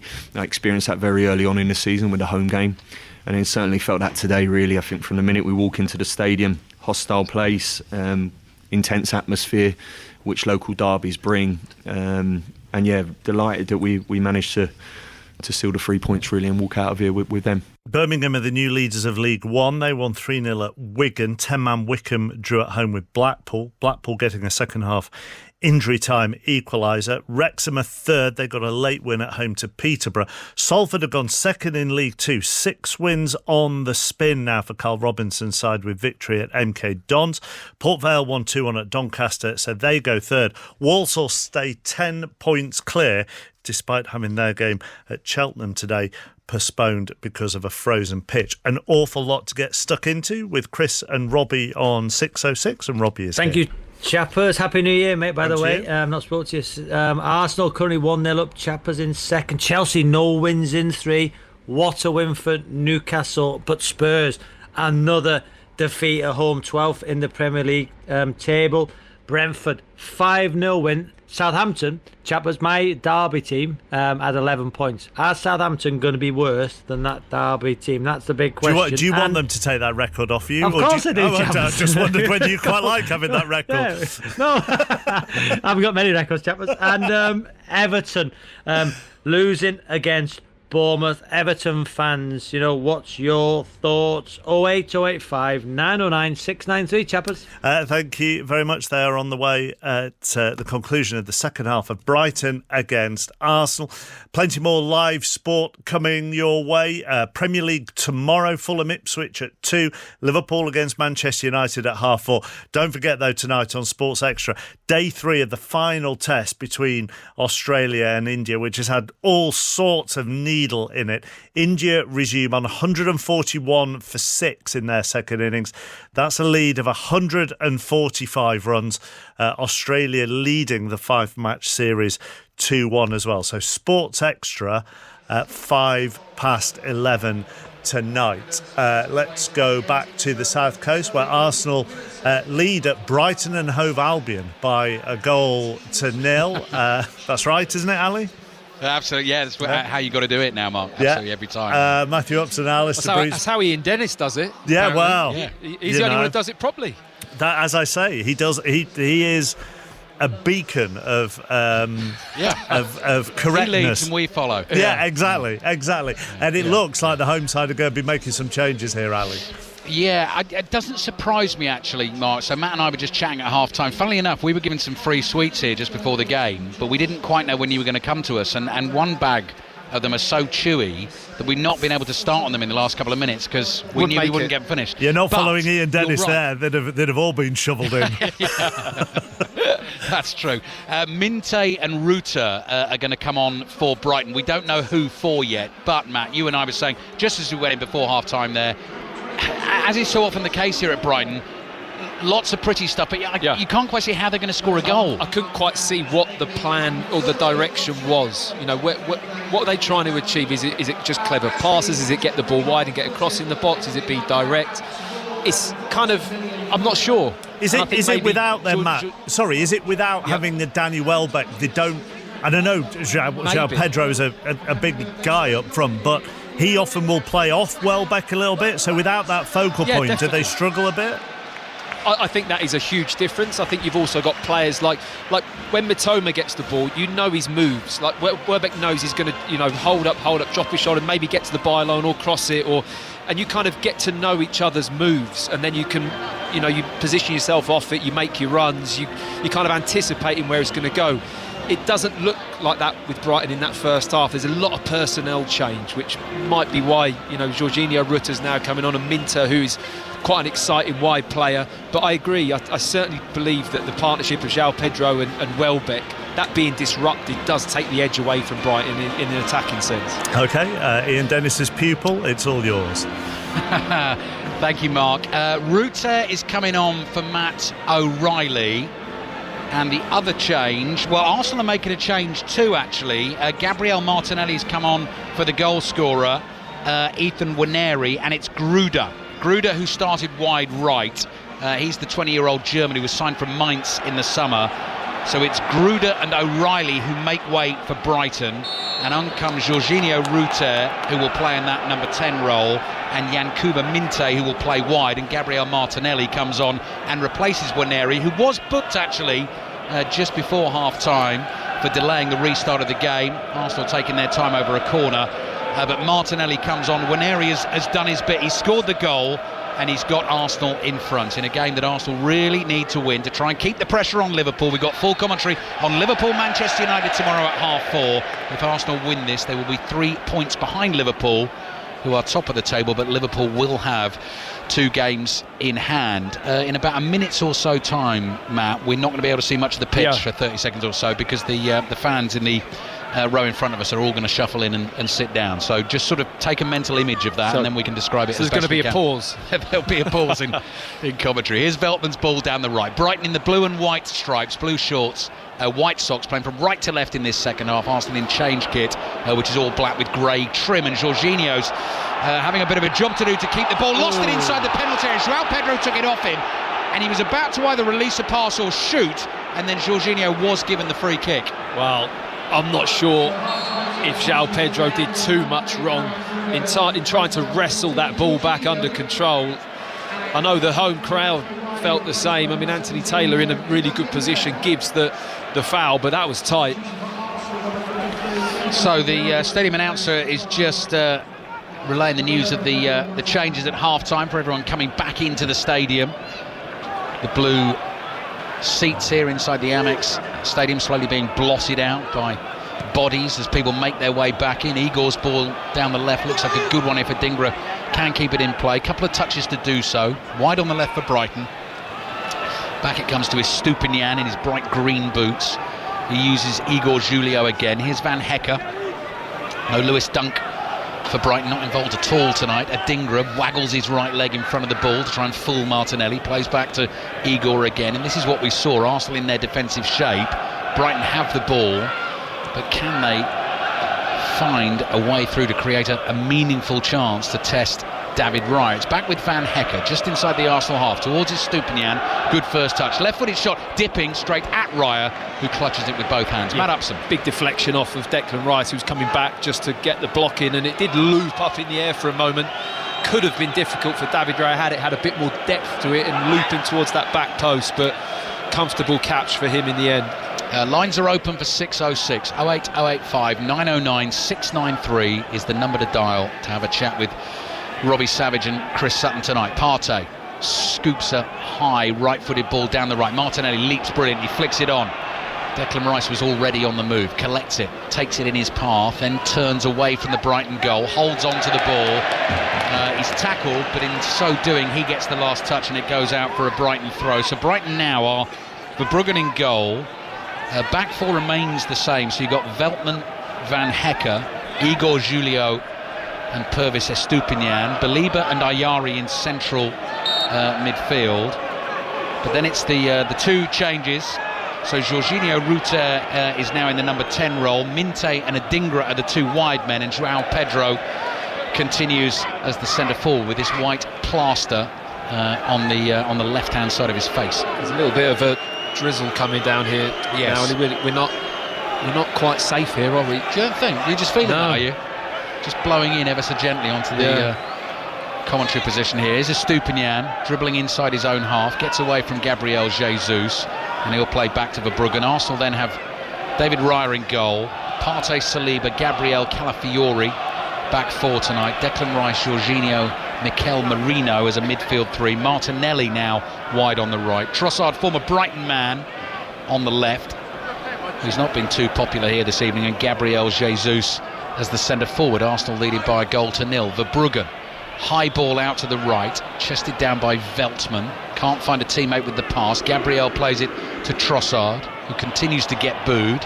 Now Merino, little back heel from him, intercepted by Brighton, bringing the ball away in midfield. Adingra with a trick, drops a shoulder, moving away from Arsenal players, can't get past Rice though. Rice stabs a little ball to his left across the halfway line to Trossard, who's got his head up here looking for a teammate. His cross deflected, and Jesus has barged into Van Hecke. He had his eyes on the ball, he was moving backwards, he's caught Van Hecke, who's gone down. Brighton get a free kick. I don't think it'll be anything more than that. No, like you say, eyes on the ball. I mean, he has a little look to Van Hecke to try and check him, so he just blocks the run of Van Hecke from going to win the ball. I think it's the right decision to give the foul. It is a foul from Jesus because it is a little bit too intentional without trying to play the ball. 5 minutes gone in the second half. 5 Live and BBC Sounds. Remember, you can say to your smart speakers, play Radio 5 Live, and on it will come. Here's Ayari. Ayari's ball across the Brighton penalty area. Van Hecke's given it away. Trossard quickly into the feet of Jesus, turns away from Ayari. Merino is there in support. Back to Jesus, who's got some fabulous dribbling skills. Off he goes, but he's run into trouble there and conceded a free kick as he's barged Veltman over. Brighton 0, Arsenal 1. He's got that wriggle, hasn't he, Jesus? Very dangerous, very kind of slippery in and around the box. He kind of just knocks it, and that change of direction is very direct. It's hard to handle as a defender. You've got to be careful you don't, mistime it or dangle a leg out, because he will just bang into it and go over. He's been in good goal-scoring form recently as well. 6 goals in the last 4 games for Arsenal, which has been timely with the absence of Kai Havertz for the last couple of games. I think the stat still remains. Yeah, he scored against Brentford in the win. Whenever he's scored in a Premier League game, he's never been on the losing side. He's scored 76 goals in 220 Premier League games. So every single time he's scored in the Premier League, Arsenal or Manchester City have not lost, which I guess isn't all that surprising considering the teams that he's played for. But still, here's Raya's ball up towards Jesus, flicks ahead around the corner to Trossard, nearly fell for Rice. Trossard goes for it again. Veltman hoists it in the air. Brilliant control from Adingra, brings that down on the instep of his right boot, passes to Ayari. Ayari can't see an option there. He was just inside the Arsenal half and he's had to come back into the Brighton half. Yeah, I mean, it's great shape from Arsenal. I have to say, the discipline they've showed in this game, they're a well-organised, disciplined team with players that make really good decisions out of possession. Cross in from the right into the Arsenal penalty area. Saliba, meaty clearance with his left foot, controlled by Baliba. Standout performer for Brighton in the first half. Igor Julio, thinking about hitting a humdinger from 40 yards out, sensibly decides against it. Comes out to Adingra on the left. So Minte is over on the right for Brighton, on at half-time. Adingra on the left, and still Karu Mitoma is on the bench. Igor's pass finds Adingra again, who had the best chance for Brighton in the first half. Trying to get past Martinelli, tried to beat him too many times there, never got the cross in. Rice dribbles it forward, plays back to Partey, cross to Martinelli, 2 Brighton players in front of him, finds Rice though, stretching Jesus, controls that ball, then he loses it. Ayari quickly moves it on to Adingra on the left. Jesus is back to try and block the pass. Ruter's battling with Gabriel on the edge of the box. Gabriel just holds him off, and it's with David Raya, and Raya gets Arsenal on the move again. Yeah, I do like the kind of look of Jorginho, Ruter and João Pedro. I think Ruter picks up those positions in that number 10 role. I mean, Matt O'Reilly never really got on the ball in that first half, and I think already they're looking to filter, certainly from wide, just get that ball into the number 10 position, try and lure the centre-backs out of position, and then find João Pedro. Partey was looking for a slide rule pass into Gabriel Martinelli, intercepted by Brighton. Ruter brings it forward, poor ball, intercepted by Calafiori for Arsenal, who's a tall, imposing figure at left back with the long, dark hair flowing. Continues a run down the left. Trossard plays back to Gabriel. Here's Raya. Raya clears with his left foot for Arsenal. Rice slightly miscues the volleyed pass, but it does find Trossard. Marino gets on the ball for Arsenal inside his own half. Flicks it forward, laid off by Rice. Patient from Arsenal. Jorginho starts to bring it forward, goes wide to Calafiori, and he plays back to Saliba. Gallagher Premiership action this evening. Game kicked off at 5:30. Saracens Bristol, Sarah Orchard. Yeah, nearly 10 minutes now into the second half, and the home side Sarries have clocked up their 4th try now, so they've got their bonus point. It's just how many more now, and if Bristol turn up. Their 4th try scored by the Argentinian Lucio Cinti to make it Saracens 27, Bristol 7. I don't think I'm betraying any confidences, just to say during that rugby update, Matt, you've managed to sneak 2 jelly babies in there, but you've not gone for the really chewy, sticky ones. Just the one, mate. Good strategy. Was it just the one? Just the one. Just the one. I'm not that greedy. I think if I went for the other one, I'd still be going at the end of the game. Yeah, and that would have been unfair of me to pass it to you. 10 minutes gone, second half. 6:06 is on the way. Brighton and Hove Albion 0, Arsenal 1. Belieber back to Verbruggen. The Arsenal net closing in around the Brighton keeper. He's given the ball away. Saliba towards Trossard. He was caught as he got his pass away to Marino. Trossard's back on his feet. Marino to Martinelli. Challenge on him in the box by Minte, and it goes behind for the Arsenal corner, who could really do with the second goal just to give themselves that cushion. Well, if they want a second goal, the best way they can go about it is win a corner. That's exactly what they've done. I mean, they're so happy to be in these situations. I think as a defending team, you just got to try and avoid giving away a corner at all costs, really. A bit like when people used to put it out for a corner instead of a throw-in with Stoke. Yes. Remember? Yeah. There was a goalkeeper kicked it out for a corner once, and he didn't want to put it out of touch for a throw-in. The old Rory Delap Yeah, throw. that's right. It's a little bit like that, isn't it? I mean, they're so potent from these situations. Just had a close-up shot of Danny Welbeck, who's in the stadium watching the game tonight. Mark Chapman was mentioning him at half-time. Brighton really missing him. Sort of got 2 number 10s on the field with João Pedro and Jorginho Ruter. They're trailing Arsenal by 1-0. Rice's corner towards the back post. Good leap at the back there by Veltman to flick the header away. Marino gets to the ball down by the byline. Ruter is there. Doubles up with the teammate to win it, then tries to dribble it away down the left. Gabriel Jesus comes hurtling across, tackles him, and the ball goes out for a Brighton throw in the left back position. So just over half an hour to play.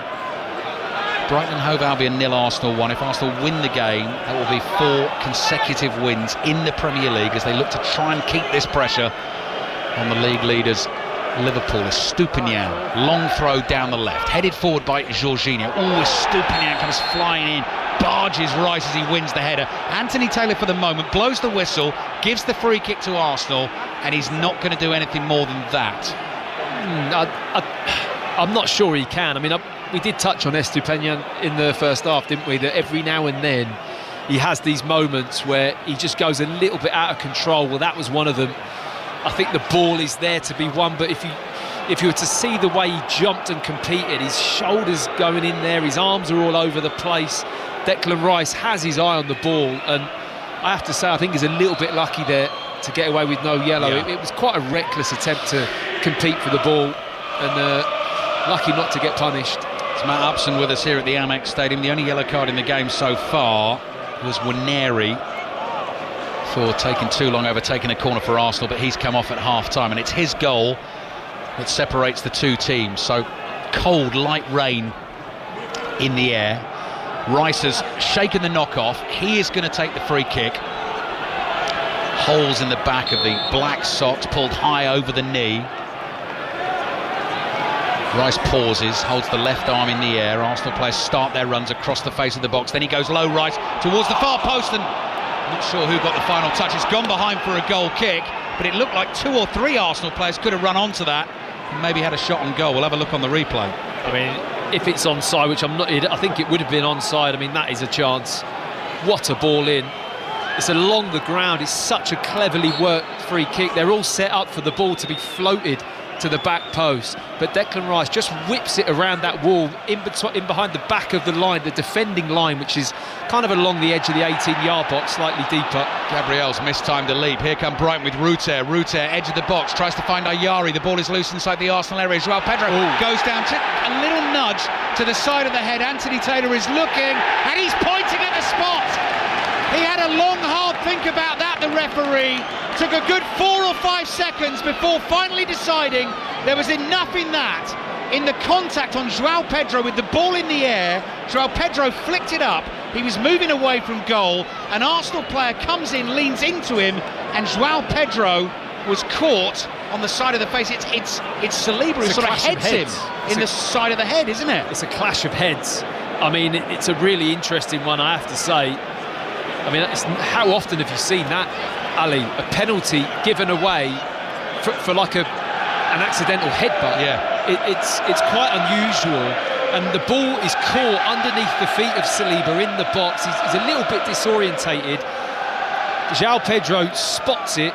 He's on the move. He scoops up the ball, like you say, it goes up into the air, but he just clashes heads as he stoops down. Saliba, he really does headbutt Joao Pedro, who then collapses on the floor. And you have to look at that and technically say, it's contact without winning the ball. Penalty, and I think Anthony Taylor, that's why he took so long to make his call. He's thinking through the rules of the game, isn't he? He was interpreting it, going, what do I do here? Is this enough for a penalty? I don't see why it shouldn't be, because what does it matter if it's a touch of the ankle or the head? If you've stopped an opponent with that kind of contact and not won the ball. It's a penalty, I suppose. He's accidentally headbutted Joao Pedro, trying to play the ball, caught Joao Pedro in the box, penalty given, and obviously Darren England will have reviewed that at Stockley Park. They're back in Anthony Taylor's decision, and Joao Pedro's not scored in his last 7 games, having won the penalty, has a chance to get Brighton level. Normally a cool customer from the spot. The whistle blows. Tall man Joao Pedro waits his time. Here he comes with his right foot, sends right the wrong way, and Brighton have their equaliser. Joao Pedro's first goal in 8 games runs off to get the acclaim from the Brighton fans. Arsenal will complain about the award of the penalty, but no doubt about where it ended up. It pretty much always does when Joao Pedro takes them. It's Brighton 1, Arsenal 1. Well, you can see why is such a top record from the spot, because that is a top-class penalty. He wins the penalty, he shakes off the bump on the head, little clash of the heads to win it, and then he steps up and he opens up his right foot, places it beautifully into the side net, and it really does just graze inside the post, ripples that side net in and rolls around the net. I mean, brilliant penalty. What's interesting in winning that penalty, Joao Pedro, is he uses his skill, Matt, to flick that ball up in the air, which makes it difficult for Saliba. He doesn't know exactly where that ball's going to go, but if he just takes a normal touch and moves out of the box and sort of holds onto the ball, he's not going to win a penalty there, because Saliba's not going to dive in. Top strikers are always on the move in the box. They're never stood still. They're on the, and his anticipation, he sees Saliba a little bit disoriented because the ball's going between his legs and he can't quite see it, and then he just pounces on it, lifts it up, and then the collision happens. You know, I cannot think of another penalty award I've commentated on where I've seen that happen. It's so funny, isn't it? You watch football year after year, game after game, thousands of games, and still something happens in a game, and you think, I've never seen that before. No, it is a bizarre penalty, and it took some time. I think Anthony Taylor saw the contact, but then I think he took probably 3 to 4 seconds long time, at least to actually register it and go, right, what is that? Because you don't see it very often. But that's exactly an experienced referee. That's exactly the right thing to do, isn't it, man? Take your time, just wait. There's no rush. Have a think about it. And if he'd got anything wrong in that decision making, like you say, it would have been flagged. That's right. Martinelli slides one through. Rice is chasing. Arsenal can't find a way through. Marino was there as well, tackled on the edge of the box. Suddenly This game is in the balance. Brighton and Hove Albion 1, Arsenal 1. Suits Liverpool very nicely. Arsenal about to make a change. Martin Ødegaard is coming on for them. Jorginho will be coming off. Mitoma is on the field for Brighton. He's replaced Adingra. He's on the ball, heading for the byline, beats his man, cut back into the box. Arsenal get a foot on it. Jorginho's there, and he passes the ball out towards Jesus, and that's a rash challenge from Veltman through the back of Jesus, concedes the foul. Arsenal free kick. Igor Julio is now down for Brighton. They've got a problem there, and Ødegaard's about to come on for Arsenal, and I think we have got a really interesting 25 minutes or so to come here, Matt Hobson. Set up brilliantly, Ali, really is. I mean, we spoke at half-time with Chappers about what are Brighton, how are they going to attack. You've got players on the pitch now that you kind of know what you're going to get from them. You know what Jorginho Ruta's going to do in that number 10 position, where he wants to receive the ball. You've now got Mitoma, who instantly runs Partey to the byline. I mean, I didn't see that in the first half. No. He instantly got the ball and went, right, I'm coming at you. I'm going to do you on the outside, cut the ball back, and then we're going to have players arriving in the box. You know when Mitoma gets that ball, that's his plan. As a midfield player, you can then react off that, make your run, get in the box. And Brighton are a different animal when they're running in that kind of way. And I think you're now starting to see that in this second half. And Arsenal have got their work cut out.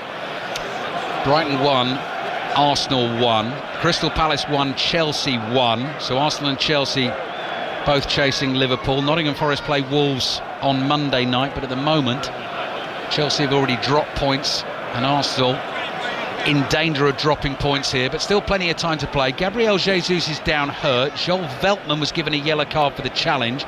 Igor Julio is down hurt as well, and Martin Ødegaard is on for Jorginho, and Brighton are getting ready to make another change, and Adam Webster has only just returned to fitness himself. So Lewis Dunk missing tonight, Igor Julio down hurt, so Adam Webster looks like he might get thrown straight into it here. Yeah, I mean, Igor will be really disappointed with that. I mean, he really does have to be patient to get those opportunities in the team at left back or centre back, and he's actually had a really solid evening for Brighton, and now when the team is in the ascendancy, you've just gone 1-1 as a centre back. It's a brilliant moment now to be on the pitch for the last 25 in such a top game, and I think from the look of it, like you say, it looks like he's going to have to come off, which is a shame for him. Yeah. Adam Webster's missed the last 13 games, so his last appearance for Brighton was at home against Tottenham on the 6th of October.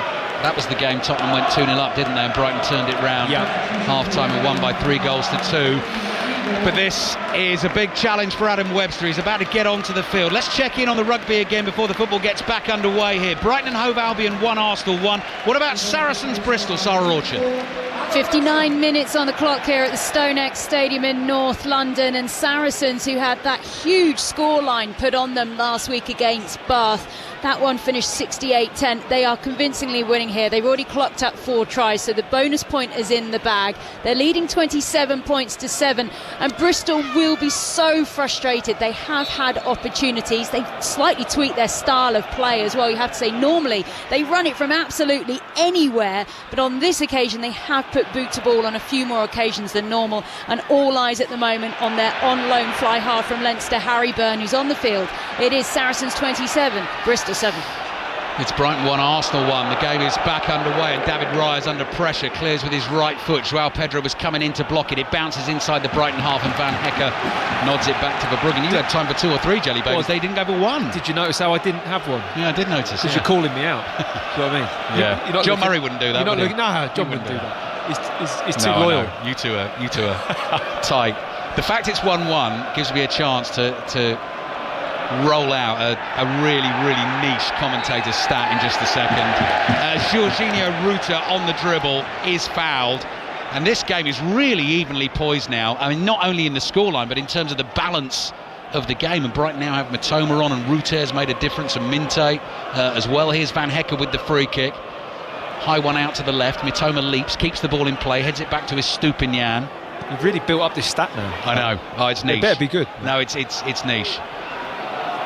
Here's Verbruggen. I'll need time for it, Matt, actually, so I'm going to have to wait. I'll have to wait till the ball goes out of play. Van Hecke has it for Brighton inside his own half. From deep, lofted ball down the right. Joao Pedro collects it. The flag stays down for now. Joao Pedro turns, faces up against Calafiori, tries to fire in a low right-footed cross. It's blocked. Joao Pedro collects the rebound. A little bit of skill. Again, runs away here from Trossard. then a high ball out to the left, brilliantly controlled by Mitoma. Mitoma up against Partey, he's not going to fancy that much, and Martinelli beats them both, back to Estupiñán, cross comes in, header away from Merino.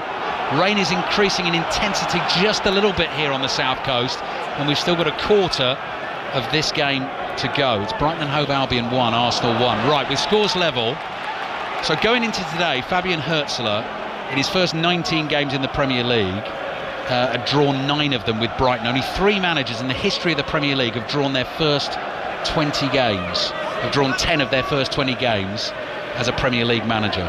John Lyall at Ipswich, John Dean at Norwich, and Egil Olsen at Wimbledon.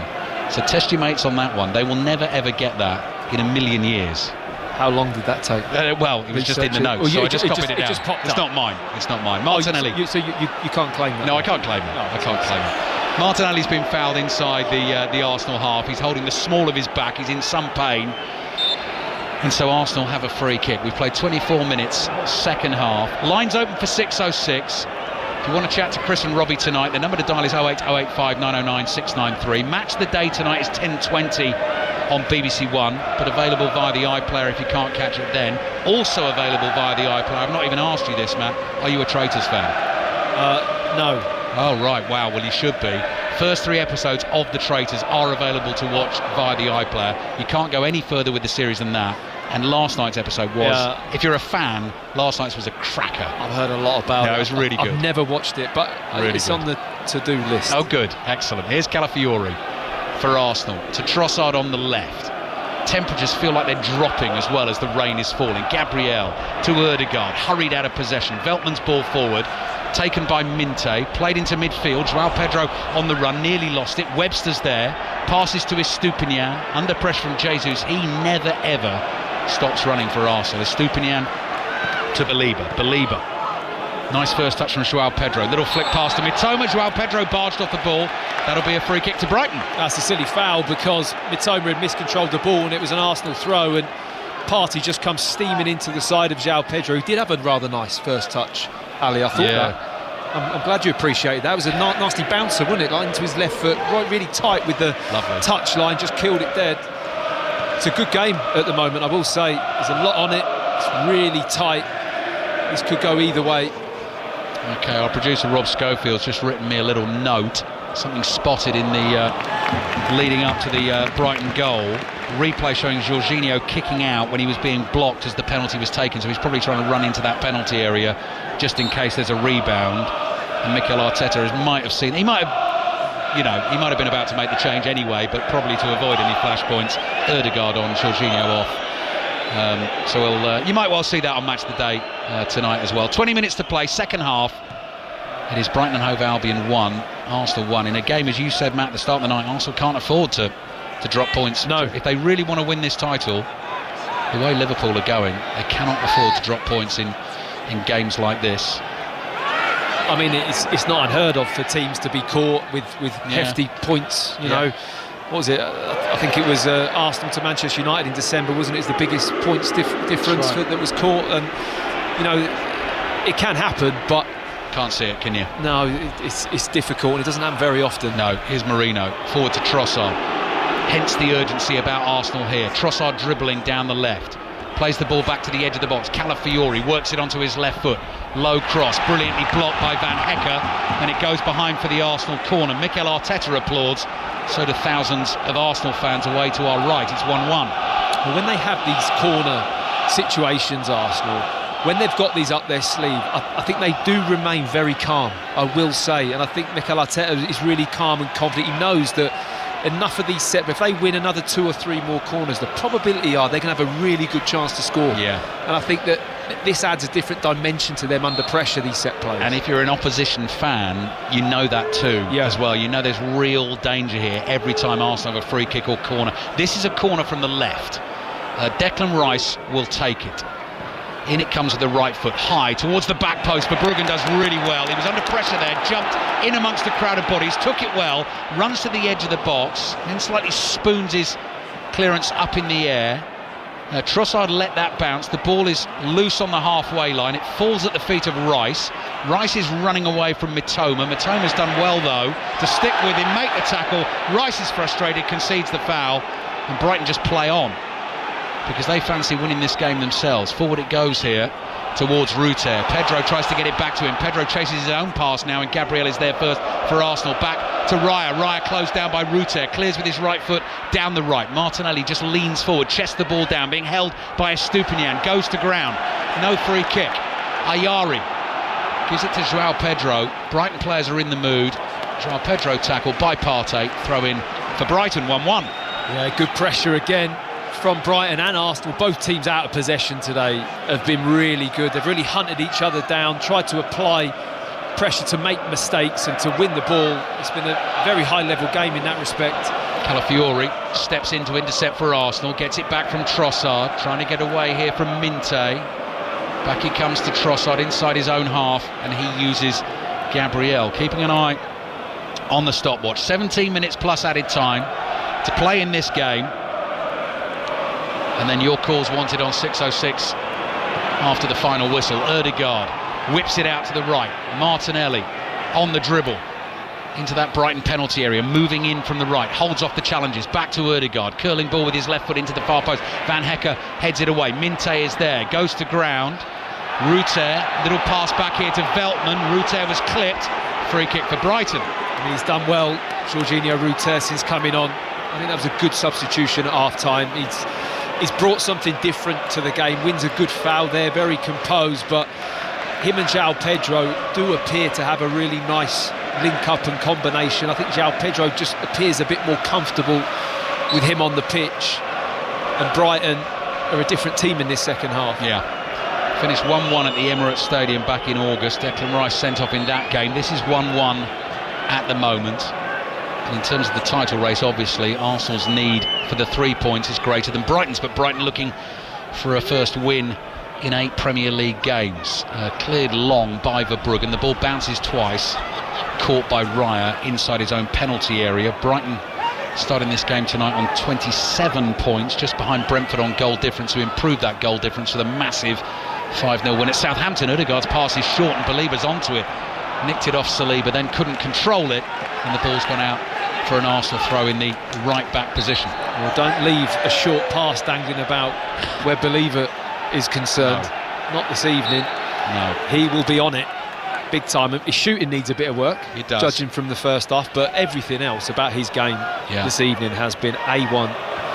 Raya clears with his right foot. Baliba's there, intercepts forward to Ayari, onto João Pedro. João Pedro up against Saliba inside the penalty area, twisting and turning, ball at his feet, still teasing Saliba. Estupinian on the outside, chips the cross. Raya's there, back pedals and catches the ball safely, and suddenly Arsenal players go sprinting away down the middle of the pitch. Ødegaard trying to get onto that throw out from Raya, but look who's there to cover it for Brighton, Baliba. How fit is he, by the way? He has not stopped running, has he? At high intensity as well. Lovely chip from Veltman. Veltman chips it over the head of Marino, collects it the other side, releases Minte. Brighton have got players forward here. Minte in the box. Oh, it's just past the far post. Mitoma sliding in, trying to get the crucial touch on it. Couldn't get there. I don't know if Minte was shooting or crossing, but Brighton's so close to going in front.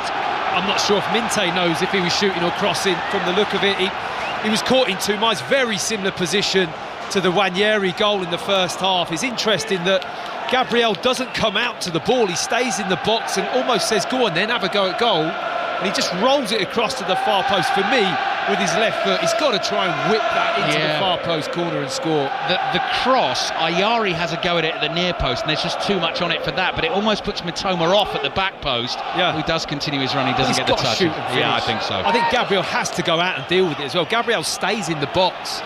I mean, it was a risky decision, because if he sticks that in the far post, you look silly as a centre-back, because you've got to get out to the ball, but he gambled, made the decision, and it has paid off, because obviously they didn't score. But what a chance for Brighton.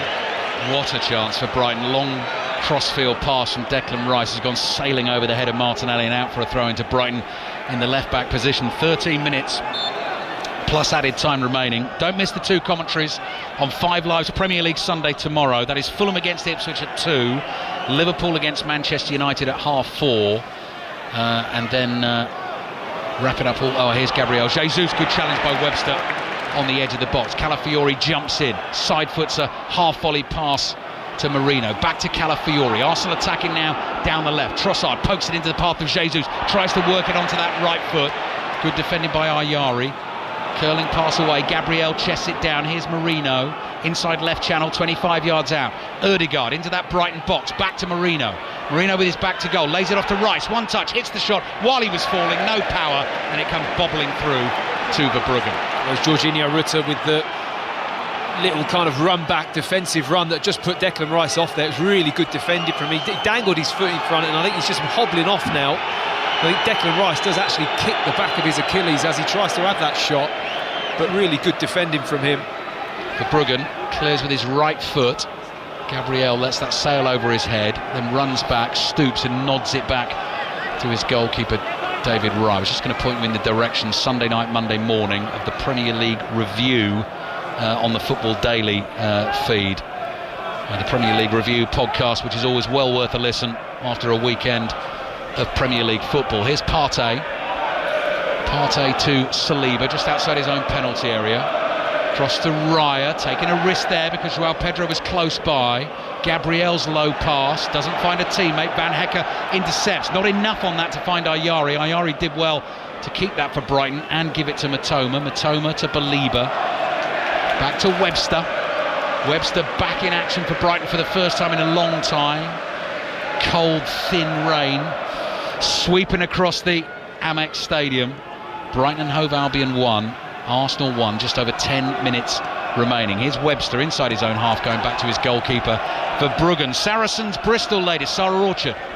Yeah, Bristol finally get a score in the second half. It's Saracens 30, Bristol 14. A try within moments of coming on for the replacement Cavaletti. Rivovo down in the corner, punched over. He had a nightmare last week. He'll be delighted with that, but a long way to come back. It's Saracens 30, Bristol 14. We've got 8 minutes to play.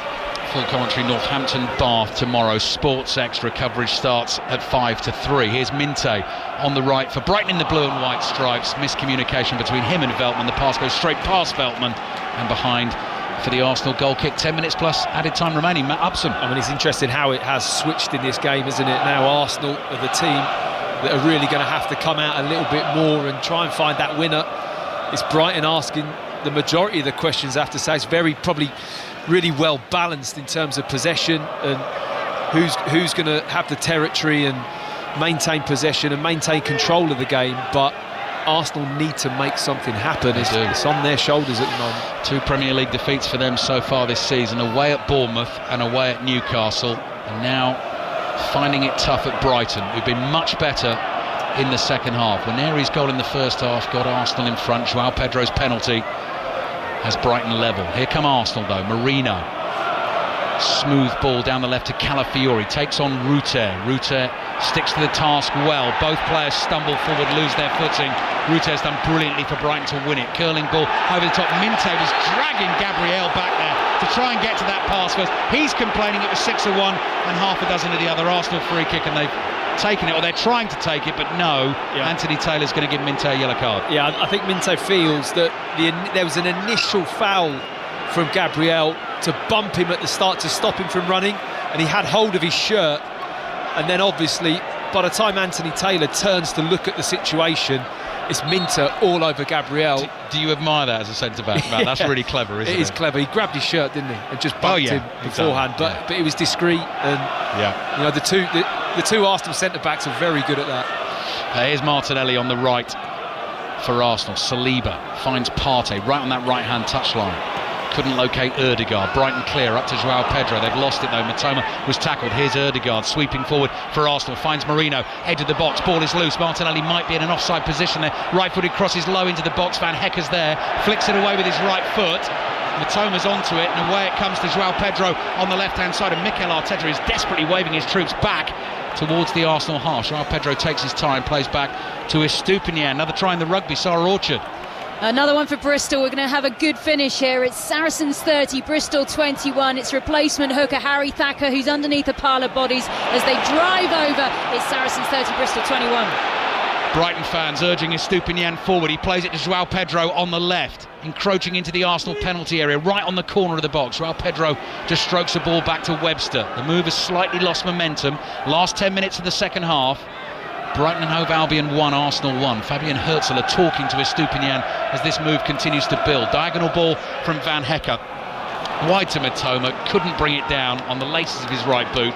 Gets away from him, goes out for the Arsenal throw. They've been a different team with Mitoma in it for me. I really do believe that. I mean, that little move a moment ago was lovely, slick passing between Estupiñán, Mitoma, João Pedro. They know each other's moves. They understand how each other play. Van Hecke with the diagonal as well. He likes to hit that to Mitoma, who pulls wide. They just look like they're a lot smoother in the second half, and I think Mitoma is a big key to that. Could be a 6th draw in 8 Premier League games for Brighton. Yeah. 3 home wins this season against Manchester United, Tottenham and Manchester City. But top draw specialists in the Premier League, aren't they? I think they are, mate. Yeah, most draws. Yeah. Is it 9 at the moment? It's probably a better stat than the one I came out with earlier. I was going to say, and I just cooked that one up. You did build it up though, didn't you? I did. It was only ever going to flop, wasn't it? Ayari to Ruter, running away from Marino. That's got to be a yellow card. Cynical trip, 30 yards from goal. Ruter was moving himself into a dangerous position. Marino gets booked, and now potentially a shooting chance for Brighton from the free kick. Yeah, he's the wrong side of the midfield player. Marino desperately trying to get back, but once Jorginho Ruter is in that position, his body's across. The only thing he can do is make a foul. He clips his heels, and this is a free kick in a very dangerous position. I'm just looking at the direction of the wind.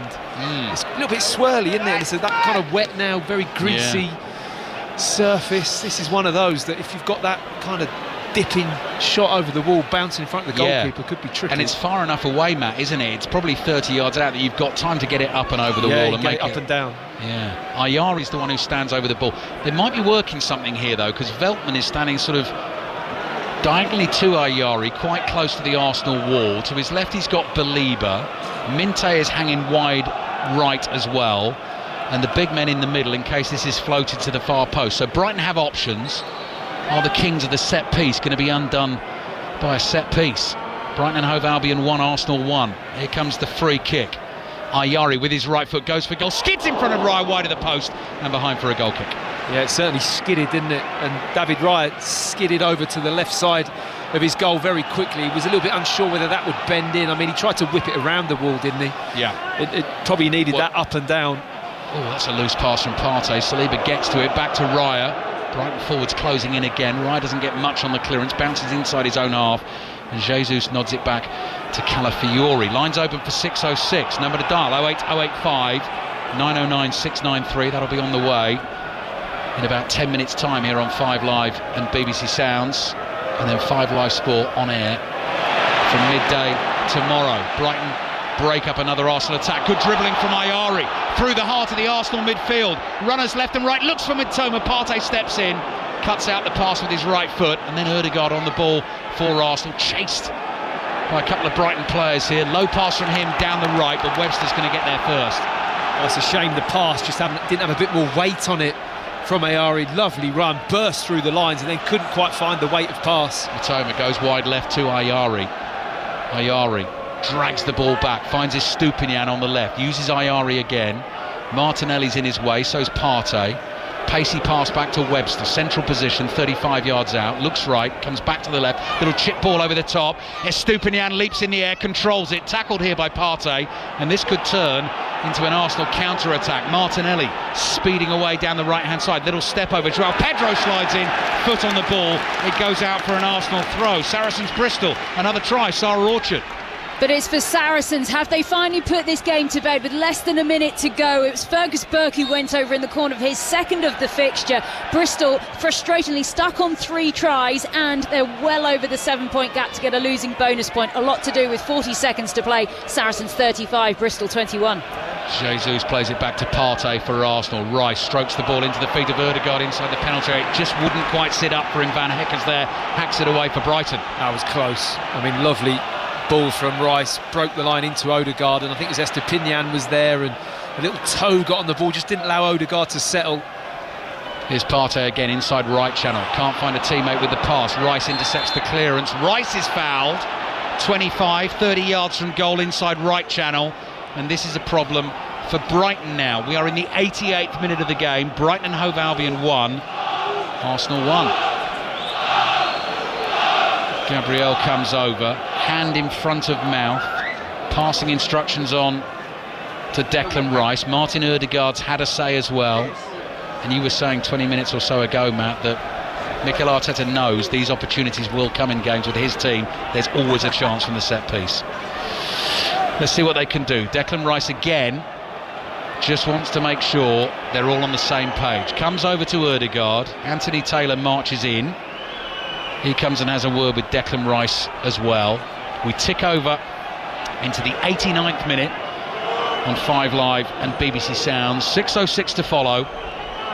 Brighton 1, Arsenal 1. And Declan Rice prepares himself for an important delivery of the ball. Arsenal players gathered on the edge of the penalty area. Again, they start their runs into the middle. Rice's curling ball into the far post. Header is powerful, but well over the bar from Partey. And behind for the goal kick, 1-1.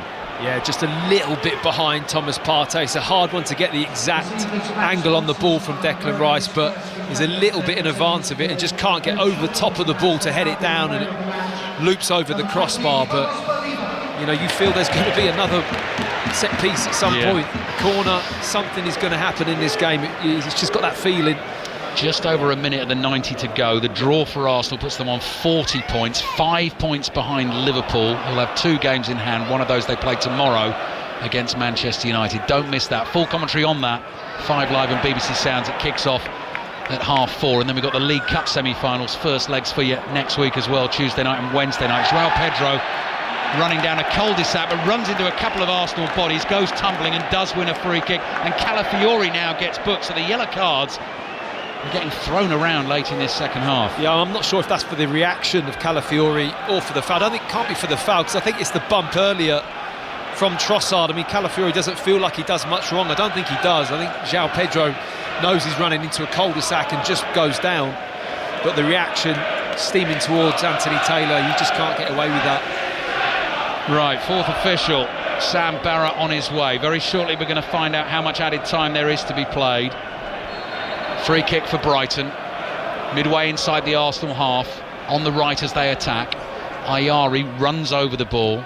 It's whipped into the penalty area. The header from Webster is looping high in the air. It's caught by Raya. 6 minutes for either of these two teams to try and find a winner. Could it be Arsenal? Great ball from Partey, down the right to Martinelli. Whips it inside. Belieber runs into Belieber on the edge of the box. Anthony Taylor's not going to give a free kick for that one. Martinelli stayed down. Suddenly Brighton come on the break, and it's Belieber with the ball at his feet. Gabriel Jesus comes back to do some defending for Arsenal. Belieber turns away from him, plays back into his own half, across to Webster. Now Van Hecker. Brighton have slowed it down. I mean, Belieber, it's just feel like he's been possessed this evening. He really does. I mean, he saw that instinct. It was a lovely quick break from Martinelli. Partey does well to get his head up and see the early ball, but from midfield he just steams back into that left back position, Belieber, to double up and help his teammate out, and then get his body in. Martinelli's chopping and changing. You think this is dangerous, but he just steps across. He's been immense for Brighton today. He really has, Belieber. Daydream Belieber. There's Calafiori. You better believe it. Charging forward for Arsenal. We're going to check in with Sarah Orchard. Full-time whistles blown in the rugby, but here's Calafiori on the edge of the penalty area. Holds off his man. Little pass down the left-hand side. Cross in from Marino. Brighton get it away to the edge of the box, but Partey's onto it for Arsenal. Matoma in front of him. Plays back here to Rice. Rice across the face of the box to the former Brighton man Trossard. Little chip pass headed away by Webster. Trossard goes chasing back to collect this ball. 6 minutes of added time. 1.5 minutes of that have gone. Diagonal pass out to Partey on the right. Partey's deep cross towards the far post, beyond Marino, beyond everyone, and out for a throw. Saracens Bristol full-time. Sarah Orchard. Yeah, full-time. Saracens 35, Bristol 26. It was a precious try bonus picked up by the visitors, but Bristol do lose their 10-match away winning streak in the Premiership, but they stay second in the table. Meanwhile, Saracens go third. Scorelines in the Premier League today. Newcastle 2-1 winners at Tottenham in the early kick-off. Chelsea held at Palace, that finished 1-1. Manchester City beat West Ham 4-1. Bottom club Southampton thumped 5-0 at home by Brentford. Here's Gabriel Jesus. running with the ball at his feet for Arsenal, stops in his tracks, plays it back here to Trossard, moving into a shooting position, gets underneath it and smashes it over the bar. That'll be a goal kick to Brighton. Bournemouth beat Everton by a 1-0, Aston Villa 2, Leicester 1. And Manchester City, I think I said that, beat West Ham by 4-1. Brighton and Hove Albion 1, Arsenal 1. All plays into Liverpool's hands, Matt. It really does. I'm just looking at the reaction of Fabian Herzler there. He was not happy. I think somebody gave the ball away loosely, and that is the most animated I've seen him. I mean, he really was not impressed with his team for that decision. Arsenal very nearly having an opportunity on goal, and I think it was from a loose pass from a Brighton player not getting hold of the ball. It's getting colder and wetter at the Amex Stadium. Brighton and Hove Albion 1, Arsenal 1. Declan Rice from the right back position clears with his left foot. Jesus chests it down. Webster intercepts, runs into Marino. Both players fall over. Play continues. Partey, I think he's overhit that with his right foot. Martinelli won't catch that. It's all the way through to Verbruggen. We're into the last 3 minutes of this game. Still 1-1. Looks like Arsenal, in their pursuit of Liverpool, are going to drop another couple of points tonight, but Brighton much improved in this second half. And the penalty won for Saliba's accidental headbutt, you have to say, on João Pedro, who'd flicked the ball up in the air. Marino's tripped. Free kick for Arsenal. Match of the day, Premier League highlights, BBC One tonight at 10:20. You don't see many penalties for that, do you? No, you really don't, man. I can't think of another one, certainly not in recent times. Here's Partey, wide to Martinelli. Martinelli infield to Partey. Forwards towards Ødegaard. Strong challenge by Ayari. And he's caught Ødegaard. Another free kick for Arsenal. This is exactly what we were saying. You were sure another set piece was going to come. This is from a very similar position that the last one was, that Rice took with his right foot. Ødegaard could potentially hit it with his left. Yeah, I mean, you see the reaction of Mikel Arteta. Turns around, claps his hands, looks at his staff. Another member of staff comes up and now starts to be on the pitch looking at the set play. This is all very well orchestrated from Arsenal, isn't it? I mean, they've been taking their time on these set plays all game, but I should imagine they're not going to rush this one. The clever one that nearly led to a goal in this second half was the Rice low ball, but the free kick was a bit closer to the box than this. I don't think there's a way to get that through, and they've tried it once, so they probably won't try it again. Stick it in the mixer? Absolutely. This one could well go to the back post. Let's see then, just over a minute to play. Arsenal desperate for a goal to try and get that little bit closer to Liverpool. Rice's left arm goes in the air. Can Arsenal do it again from a set piece? Delivery looks good, into the box, headed over the bar, high over the bar. It was beyond Gabriel. The header was well met. Flag was up anyway, wouldn't have counted. Yeah. And Brighton player down as well inside the 6-yard box at the moment, so we're not going to restart immediately, but he's okay, back on his feet. That's Belieber, who's been brilliant. I mean, there is an element of a gamble when Arsenal do start these set plays, because they start in an offside position, don't they? So they all kind of stay offside and then dart back in, but you're relying on a Brighton player losing their nerve and dropping too deep to play you onside, and Brighton held a really good line there, and I think that's something you really got to work out when you play against Arsenal with these set plays, is just really holding your nerve on that line, because it's so easy to want to drop. Time running out for Arsenal here, last 30 seconds of the game. The ball inside the Brighton half. Van Hecke gives it the old heave-ho with his right foot. Mitoma chases, ball bounces in front of him. He stretched out a left leg, he can't control it, and it goes out for an Arsenal throw in the right back position. That one moment in this second half, the little bit of skill from João Pedro. Saliba trying to win the ball, missed it, head-butted João Pedro. Anthony Taylor's about to blow the whistle, and Arsenal have dropped another couple of points in their pursuit of Liverpool at the top of the Premier League table. They took the lead in this game through their 17-year-old superstar Ethan Nwaneri, but pegged back in the second half. João Pedro's penalty gets Brighton a point. Brighton much better in the second half. And over to Liverpool tomorrow at home against Manchester United. Yeah, I mean, all eyes are going to be on that game, but Liverpool now in a great position to almost relax into that, aren't they? I mean, they're in such good form, playing against the United team that's been really suffering, and they'll look at this game and think, wow, you know, we've got an opportunity to put a real gap between the rest of the pack. And you know, Arsenal were very good in patches. I thought they started the game well, they had some nice slick passing, they got ahead, but then it just felt they needed to do a little bit more to just see this game through, just to get another goal, and it never really quite happened in the second half. Nwaneri scored the goal, Matt, but they're clearly, obviously missing Saka. Yeah. Havertz not involved again today. Jesus has been in good form, but you know, if you are going to catch Liverpool and keep at the pace they're going, you need all your stars fit and playing, don't you? It was one of those games where they needed to just grind it out 1-0. They're not at full force. They're not at full attacking force. There's, like you say, there's personnel missing. So it was one of those Arsenal away performances where you just grind this out with a 1-0 and you get out the stadium and you get on the bus home or the train home and you're happy that you've got your 3 points. That's all this game was, really, at this stage of the season after so many matches. And they just couldn't do it. I mean, it was a bizarre penalty that levelled it for Brighton, but Brighton were much better in the second half. And just on that to finish, because people may well want to talk about that on 606 tonight. The lines are open. Chris and Robbie are waiting. The number to dial is 08085 909 693. As we were saying in the commentary, it's an unusual one. And what was really noticeable, Matt, was Anthony Taylor stopped the game, blew the whistle, and took a long time to think it through and make the call. Yeah, he really did. I think there was a reaction because the collision, it was a fair old bump to the head. So João Pedro has gone down, understandably, because I don't think it was a graze. I think they did clash heads. But there's a bit of an appeal. He saw the contact, Anthony Taylor. He was in a perfect position. And I would say there was a good 4 to 5 seconds where he had to think, what is that?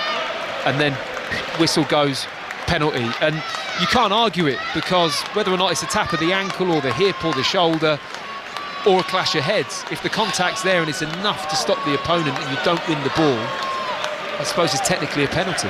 Right, this is the sport coming your way on 5 Live and Sports Extra over the next 24 hours or so. 2 Premier League commentaries tomorrow. Fulham against Ipswich at 2, and then Liverpool having that chance to stretch their lead at the top of the table tomorrow, 4:30. We got full commentary from Anfield of Liverpool against Manchester United. Northampton Bath in the Rugby Union on Sports Extra. Our coverage starts at 5 to 3, and a fascinating 5th test in the cricket as well tonight on Sports Extra. Australia leading the series 2-1. India 141 for 6 in their second innings going into the 3rd day. They lead Australia by 145 runs. Coverage on Sports Extra starts at 11:05 this evening. Thank you very much, Matt Upson. I'm delighted to say my silly stat has now increased to 4 managers now in Premier League history have drawn 10 of their first 20 games. Fabian Hürzeler joins John Lyall, John Dean and Egil Olsen. Put that in your pipe and smoke it. It's a great stat, mate. I'm going to get off and eat these jelly babies. Thank you, Matt. Arsenal then held at Brighton. It's finished 1-1. They are 5 points behind Liverpool, who play tomorrow. 6:06 is on the way after the 5 Live News with Jill McKenzie.